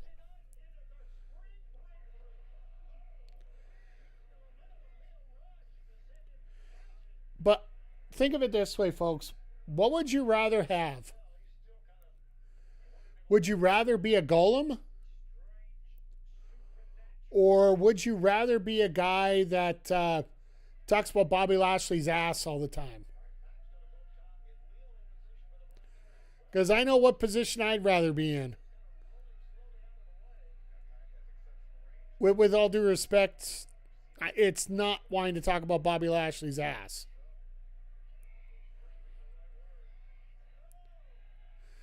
Lashley.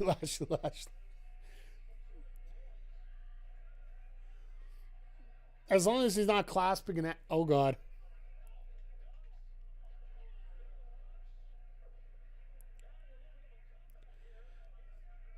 Leo getting a lot of a comeback here, not just a little one. Could you imagine Leo winning this match?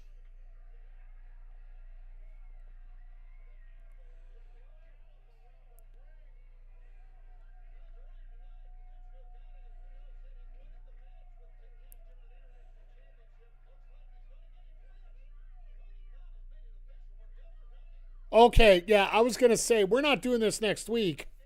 Okay, Okada Takeshita for next week. They just sold the building out. They literally just sold the building out right now.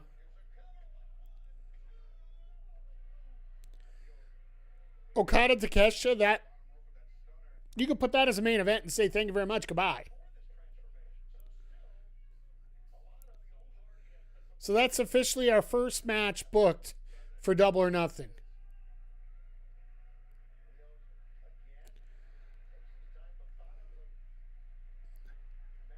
Which you knew you would have to get something booked going forward, but already bought your ticket? Let's go.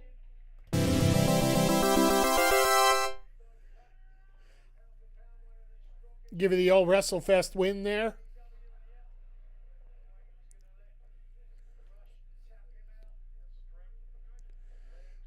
No, that's going to be an amazing show.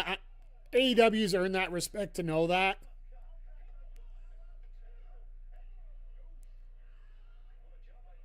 That was 5. That was 5. Yeah, they've already sold 10,000 without a match being announced. That next 10,000 is going to go quick. Like, I think the maximum they can get in there is 22. Like, don't believe what you see in terms of capacity for shows like this.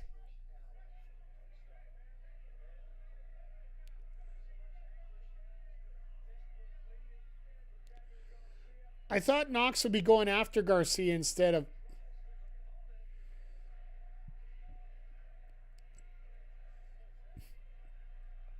Do you hear what this crowd... Did you hear what this crowd just said? Eat his brain. Eat his brain. I think Max is just over 14,000 for the setup.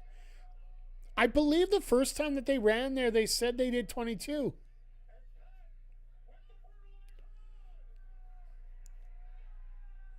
But I could be wrong, and that wouldn't be the first time.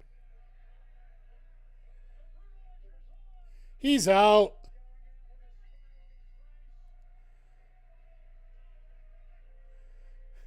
Marina, eat your heart out. Maybe you should get together with Leo because you both smile when you lose. I love the fact that they're like, yeah, we're done this one. We're out of here.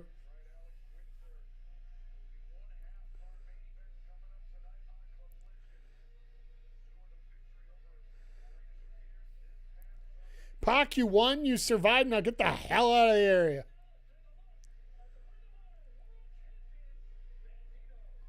Oh, we get a Bandito promo. Cool.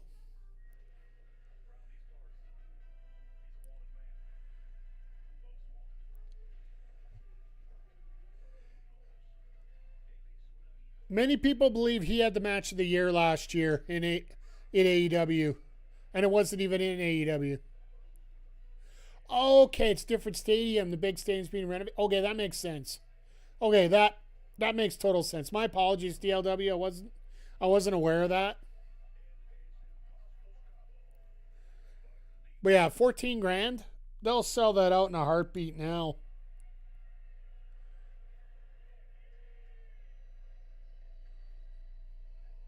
And here comes Brody.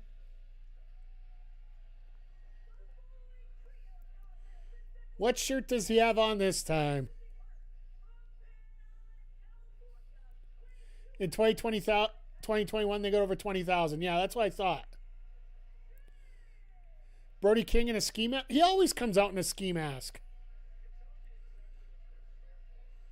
It's winter. What do you expect? Well, it's winter here, but no, he comes out in a ski mask every time he like, as long as he's doing like a regular entrance. He's also supporting his luchador friends, right?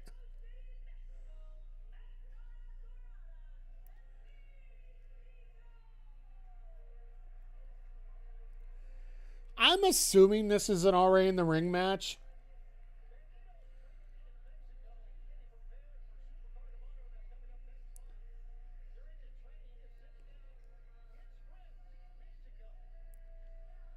Oh, so Bandito's working in Mexico while they brought... Okay, so that they're actually promoting a talent exchange right now. That's actually pretty cool. As we're heading towards Forbidden Door... Oh, God.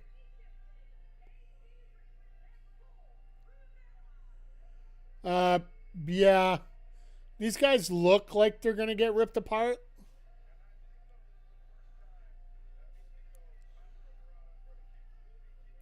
Like, when do we finally hit this?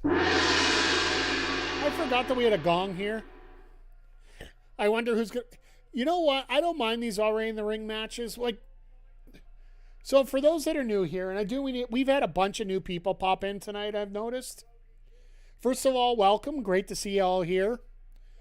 We don't call them jobber matches or enhancement talent matches. We call them already in the ring matches because, well, frankly, they're all in the ring. Ricky Gibson, is he both R&R? That might actually be... That might be his kid. I know his kid's been training. I don't know if... I think it might be Robert Gibson's kid. I'm not 100% sure. All I know is he's dead, one or the other.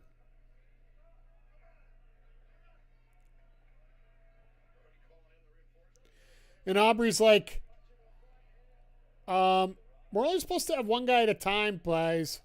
Oh, yeah, we're dealing with Mexicans here. Never mind.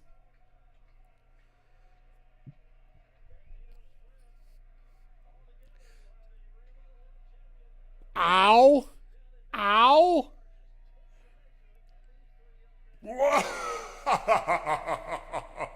That's Brody's reaction to doing that.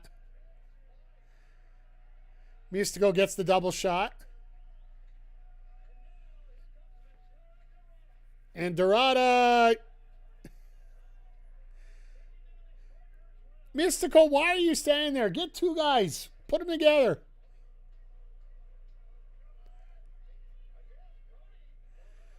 Oh, I thought Brody was going to jump. Gonzo bomb.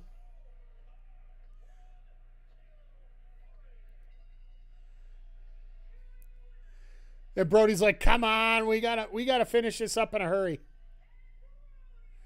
Robert Gibson had a brother named Ricky Gibson. Maybe. Either way, they're all dead right now. DED dead. I'd love to see Brody King win this. I think he will. I think he will eventually. I just don't think it'd be right now. Oh, great. She didn't stat. What are they going to come up with here?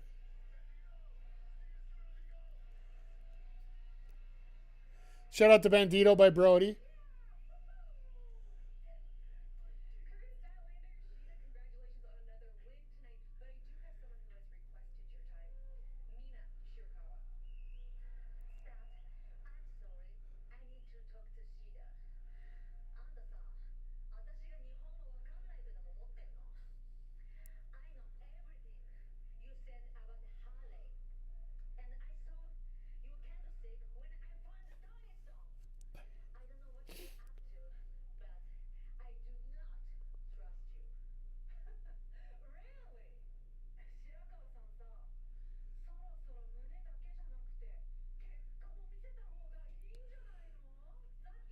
I don't know what they said. I know where she was looking, so I'm intrigued what she said, but honestly, I don't think Stat trusts her either. So the feeling's mutual here, but as we go into our main event here, as per tradition, we give you a bit of a rundown here as to what's going on the channel here in the next few days. Once again, everybody, thank you for being here. Always appreciate you. Next time I'm going to be on is Saturday after Mania.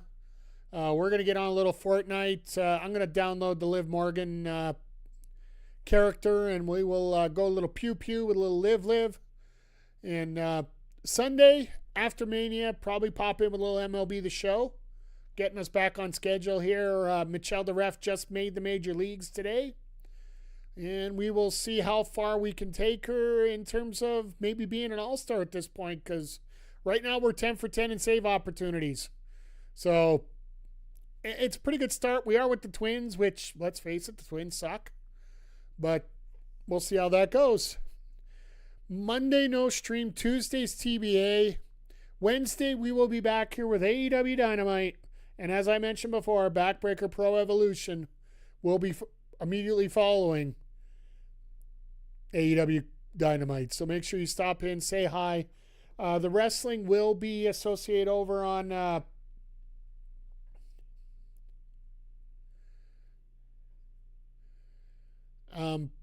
the wrestling sidecasts are available on the YouTube channel that you're watching right now. The gaming stuff will be exclusively over on Twitch, twitch.tv/MikeTheRef. If you guys want to check out some of the replays, check out our gaming channel, Backbreaker_gaming on YouTube. It's our sister channel. If you are watching on YouTube right now, you can just head over to the About section on our channel page, and there is a link to it there. So, but if you're watching over on the YouTube, make sure you hit the thumbs up, make sure you hit the subscribe. Tell all your friends about us. So we have lots of fun here. If you're watching on YouTube, please hit the follow button. I know we're in the middle of an ad break right now. We're just finishing up, but if you are interested in ad-free viewing as well as some extra emotes that are available, please consider subscribing. Anything that's added to the channel in terms of subscriptions goes directly back into the channel, and we got a lot of stuff coming up here in the next week here. So once again, everybody, just thank you for being here. I always appreciate you, and we got a hell of a main event coming up here. Alex Windsor and Thekla. Honestly, this one here should get a lot more bravado than it has already. Alex Windsor is the New Japan Strong Women's Champion. That is a title that essentially was created for Mercedes Moné, which ended up going to Willow Nightingale because of Moné's ankle injury. And Windsor won it in England just about a month ago. I believe it was actually the same show that Moné lost her Progress Women's Championship and Unified British Championship.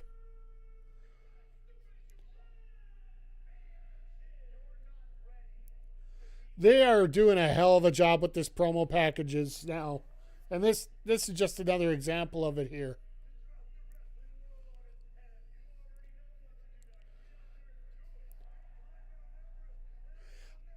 I said it before, and I said it last night. Like, the reason I give it an incomplete is I want to see what they do with it, and I want to see how it fits into the why. AEW is doing their damnedest right now to fill in the why and the how. But it comes down to like what we said earlier. Even MJF wearing the light blue tights is a shout out to Ric Flair when Flair lost the NWA World title to Sting, his first ever run. Or Sting's first ever victory for the title was with the same color tights as MJF was wearing. So you know MJF is a true student of the game, and this really was a very special moment in AEW history. And this will be recorded forever. There just wasn't anybody to turn around and say, to spoil it and then say, oh, we got to put butts and seats on this one. Because that's a lot of what they're comparing it to right now is the Foley championship win over The Rock. And in many different ways, it is very similar.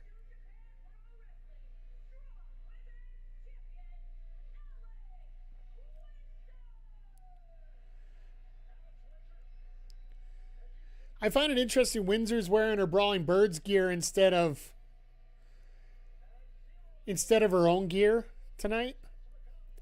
That was something about Hayter that I really liked at the pay-per-view. She was actually wearing her own gear, not the Brawling Birds gear.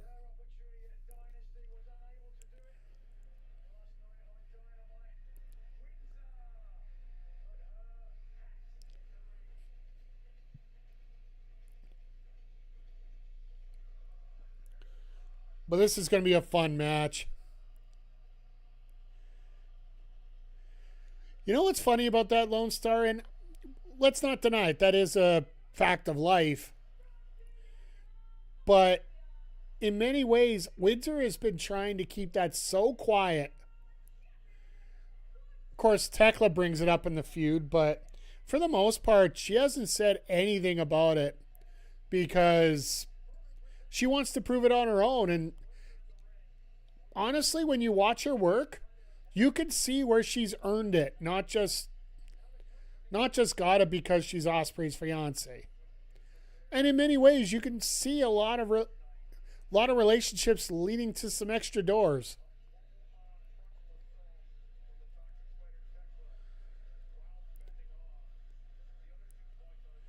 But I do find it funny that Windsor decided not to bring up the fact that Thekla's main squeeze looks like the Disco Inferno. If you want to go backstage like that, that's where we go here as well.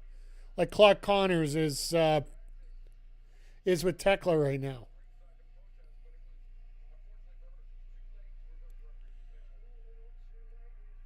But you got to admit, both these wrestlers have earned their stripes to get here. So, and to main event a Collision like this during Mania week, which means you're going to get a lot more focus. You're going to get a lot more and a lot less, depending on which way you want to think of it here. A lot of people are in Vegas right now, so they aren't watching this as it's going on, but a lot of people just, after they've done their shows, they go to the hotel, they watch the show. Or they get out and watch the clips because, well, let's just have living proof of yesterday. Like how many people were talking about the Darby match the instant that it happened.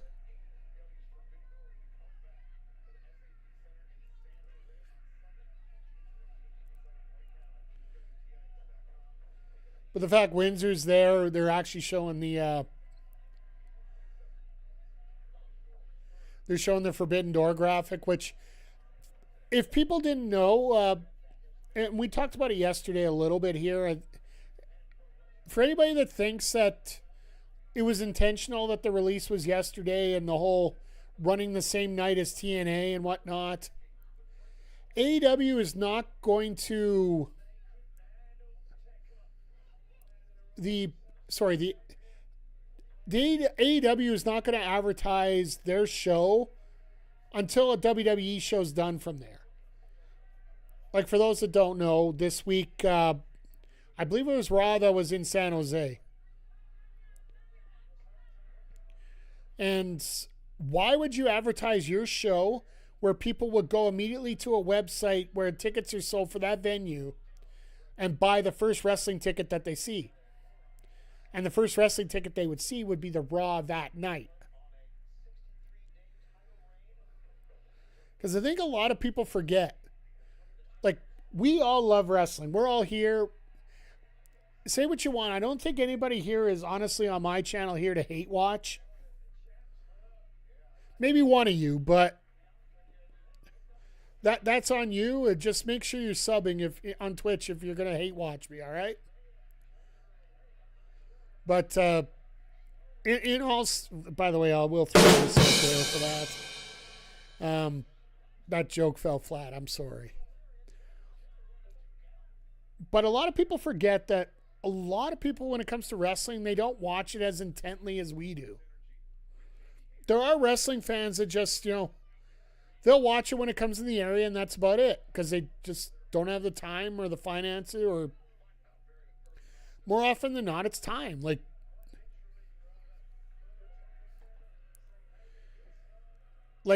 let's consider it's entertainment dollars. And with the introduction of the internet and streaming services and whatnot, your entertainment dollar can be spread so many different ways.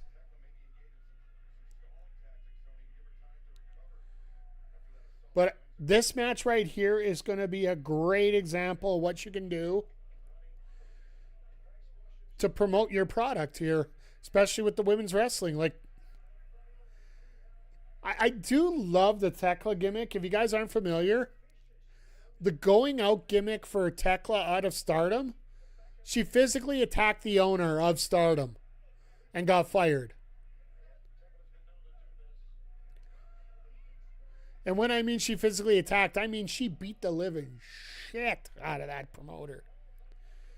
And I'll tell you this right now, when it comes to a lot of wrestlers, the fact that she went out there and beat the living shit out of her promoter, I guarantee you a lot of people were cheering over that.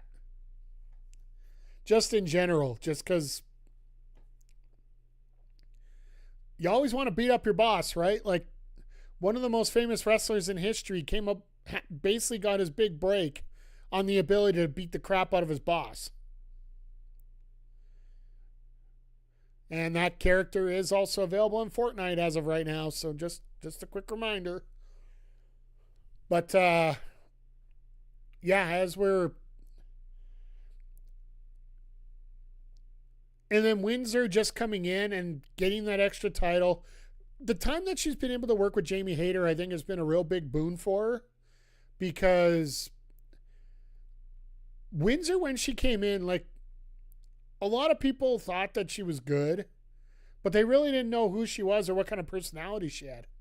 That little vignette that they did right before Hayter's match at Dynasty, if you guys didn't get a chance to see the pay-per-view, by the way, you should. You had Windsor sitting at a makeshift bar in the gorilla area, having a little swig of a beverage, and saying that she took care of Marina, it's your turn now. And Jamie took a swig of beer and headed out to the ring. Or iced tea, depending which way you want to call it. Because, well, this could look like Guinness to a lot of people, but it's in a different cup that doesn't apply.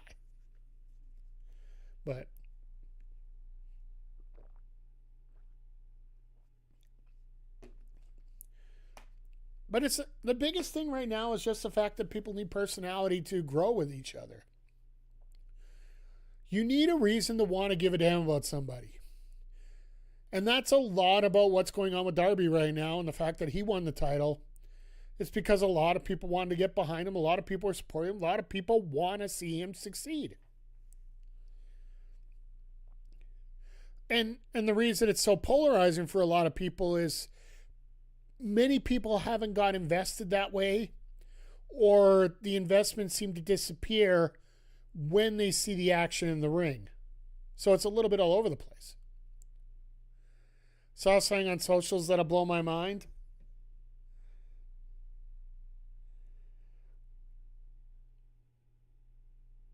Did Leon Slater show up for the trios match and broke it all up and caused a whole bunch of craziness?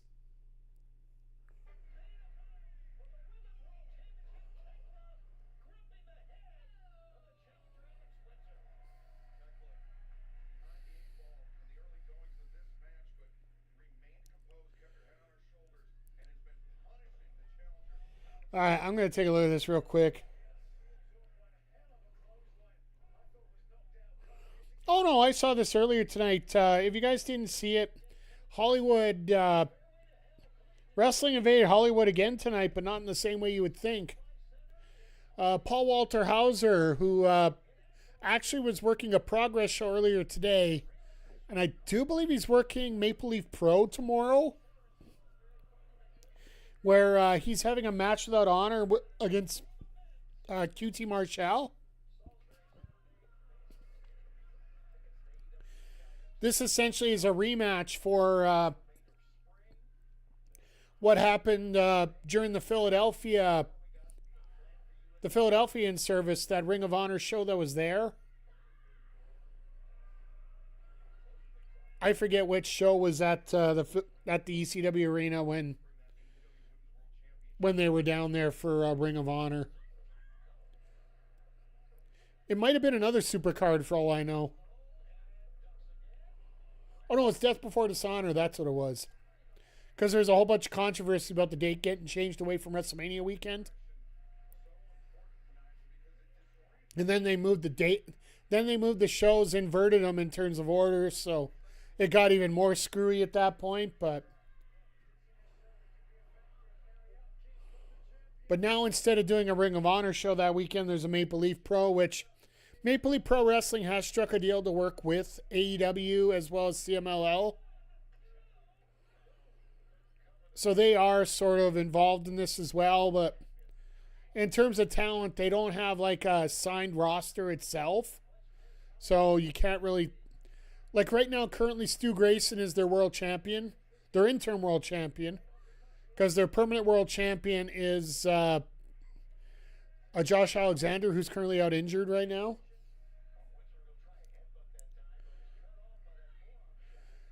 Their women's champion is former Prairie Wrestling Alliance wrestler Giselle Shaw. She was backstage for Edmonton AEW, but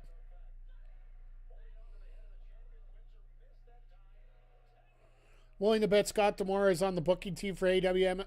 Scott D'Amore is the owner of MLP. We don't even kid that. And starting next month, they're actually going to be on local TV. Tony Khan has made it very clear. The booking committee for AEW is one. It is Tony Khan. He has made it perfectly clear he'll take advice from other sides, but all the booking is all the way there, all his. And you know what? For now, let it. Let it be. There's been a few misses, but I think there's been a lot more hits than misses. And that's what everybody's going to have a disagreement about booking, right? Like, some people like Triple H's booking. Some people hate it. Oh, I know a few is generous. There hasn't been many.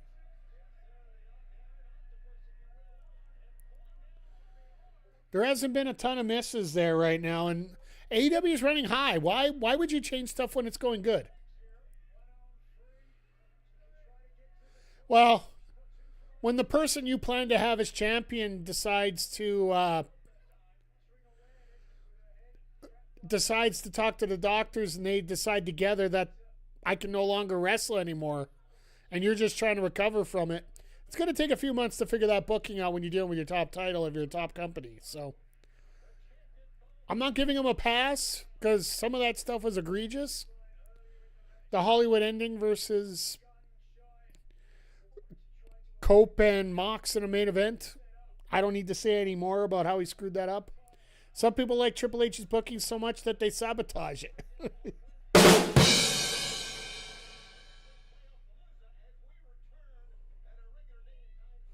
Okay, so everything is settled. They fixed everything up. We are going to be running BPW on time next week.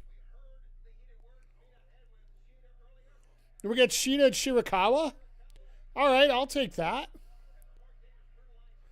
And yeah, Ospreay versus Davis was announced right after the show yesterday. That is going to be amazing. Two former tag partners. Stardom legends, yeah. Wednesday's going to be fun. Like,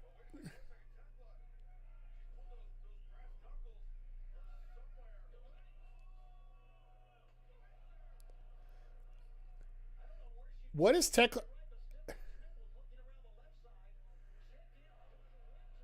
And here comes Thekla with that right. There it is.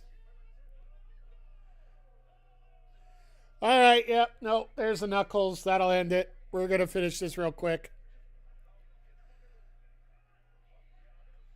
And nobody saw it, including the crowd. Said to a friend of mine, whoever's pulling the strings of WWE wouldn't know heat if they were on fire. Sums up how I feel about wrestling. That's fair. All right, she got a cheap victory, which it sets up for another rematch later. I wouldn't expect that we're going to get a title change on a tape show like this. We did it last week with the Dogs winning the Trios title.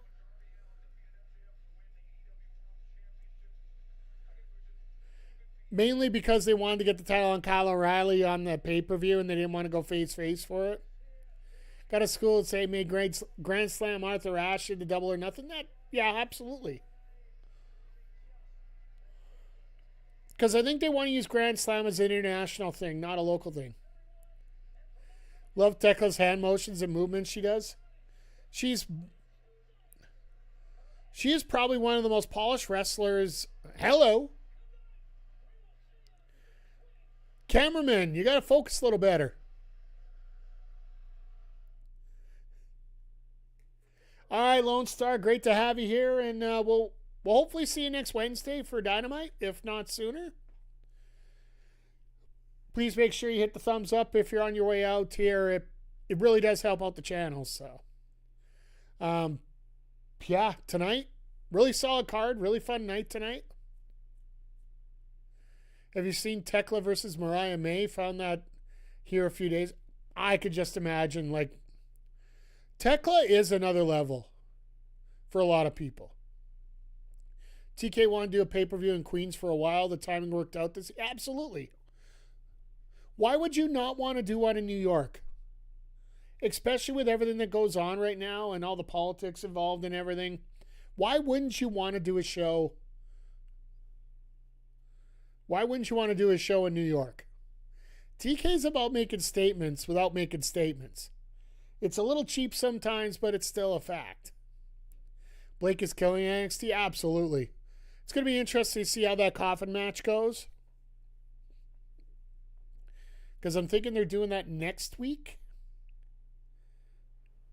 Which is probably going to kill off that feud. And Blake will probably end up in a coffin. And who knows what's going to happen with her in that case. But we're also... But yeah, tonight we had a lot of stars show up. Rascals looked amazing. The Swirl looked amazing. Tony still speaks. Why wouldn't you? Like, she's an absolute charmer in terms of talent. Like, she is one of the best in the world for a reason. And yeah, if you run down tonight's card, like, there was a lot of great solid matches here. Nothing really. The only thing that was weird is the Lio Rush Pac match, but it wasn't bad. It was just weird. I think that's the best way to explain it. There was nothing bad about it. It was just weird as all hell. Been to 3 AEW pay-per-views in New Jersey, one in Long Island. They were all good. I'm sure they'll deliver next. Absolutely. I don't remember the last time I've seen an AEW pay-per-view that doesn't deliver. I've seen some where I don't like some of the decisions that were made, but with the talent of the wrestlers, they always deliver. And same thing's going to happen on Mania this weekend. There's only one match that I'm really worried about personally for the Mania card. World's End 2023.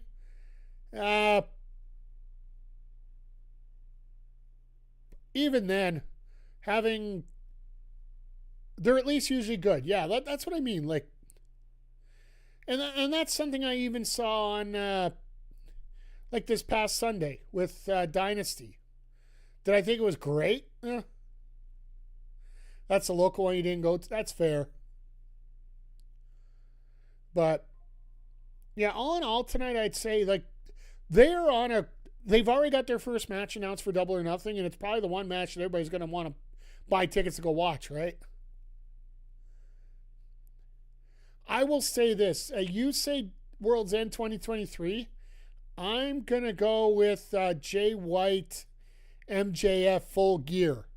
I think that was 2023 as well. That would be my lame duck show, where they were going to attempt to have Adam Cole come in and wrestle with a broken ankle. That's where I'm going to go with that. But with that being said, say Revolution 20. You know what? Let's not worry about the bad shows, because we're starting to get down a bad tangent, and we had a great night of wrestling tonight. So, not that I want to cut it off. It's just, why do we want to talk about bad stuff? Because we had a great night. We're going to have a great week of wrestling coming up here with WrestleMania and whatnot. So, we're going to wrap up the stream here at this point here. I'm going to sit. For those on Twitch, hang on for a sec. For those on YouTube, make sure you hit the thumbs up. Make sure you hit the subscribe button if you haven't already. Once we get to 1,000 subs on our booking YouTube channel, I will. I don't usually do booking videos because I hate trying to tell bookers how to do. But I do have a Bailey Dub and AEW booking video that I am working on trying to put together, because I want to have the graphics and everything for it. So if you guys can get us to 1,000 subs over on the Wrestling YouTube channel, I will get that video released within a month of you guys hitting us at 1,000. I say a month because I want to make sure I get everything done properly. I just don't want to slap it out there. But with that being said, for you on YouTube, thank you for being here. Always appreciate you. And if you're not back over on the Twitch side, we will see you back here next Wednesday for AEW Dynamite from Portland, Oregon, where at least the Trailblazers will maybe have playoff games at that point. But anyway, have yourself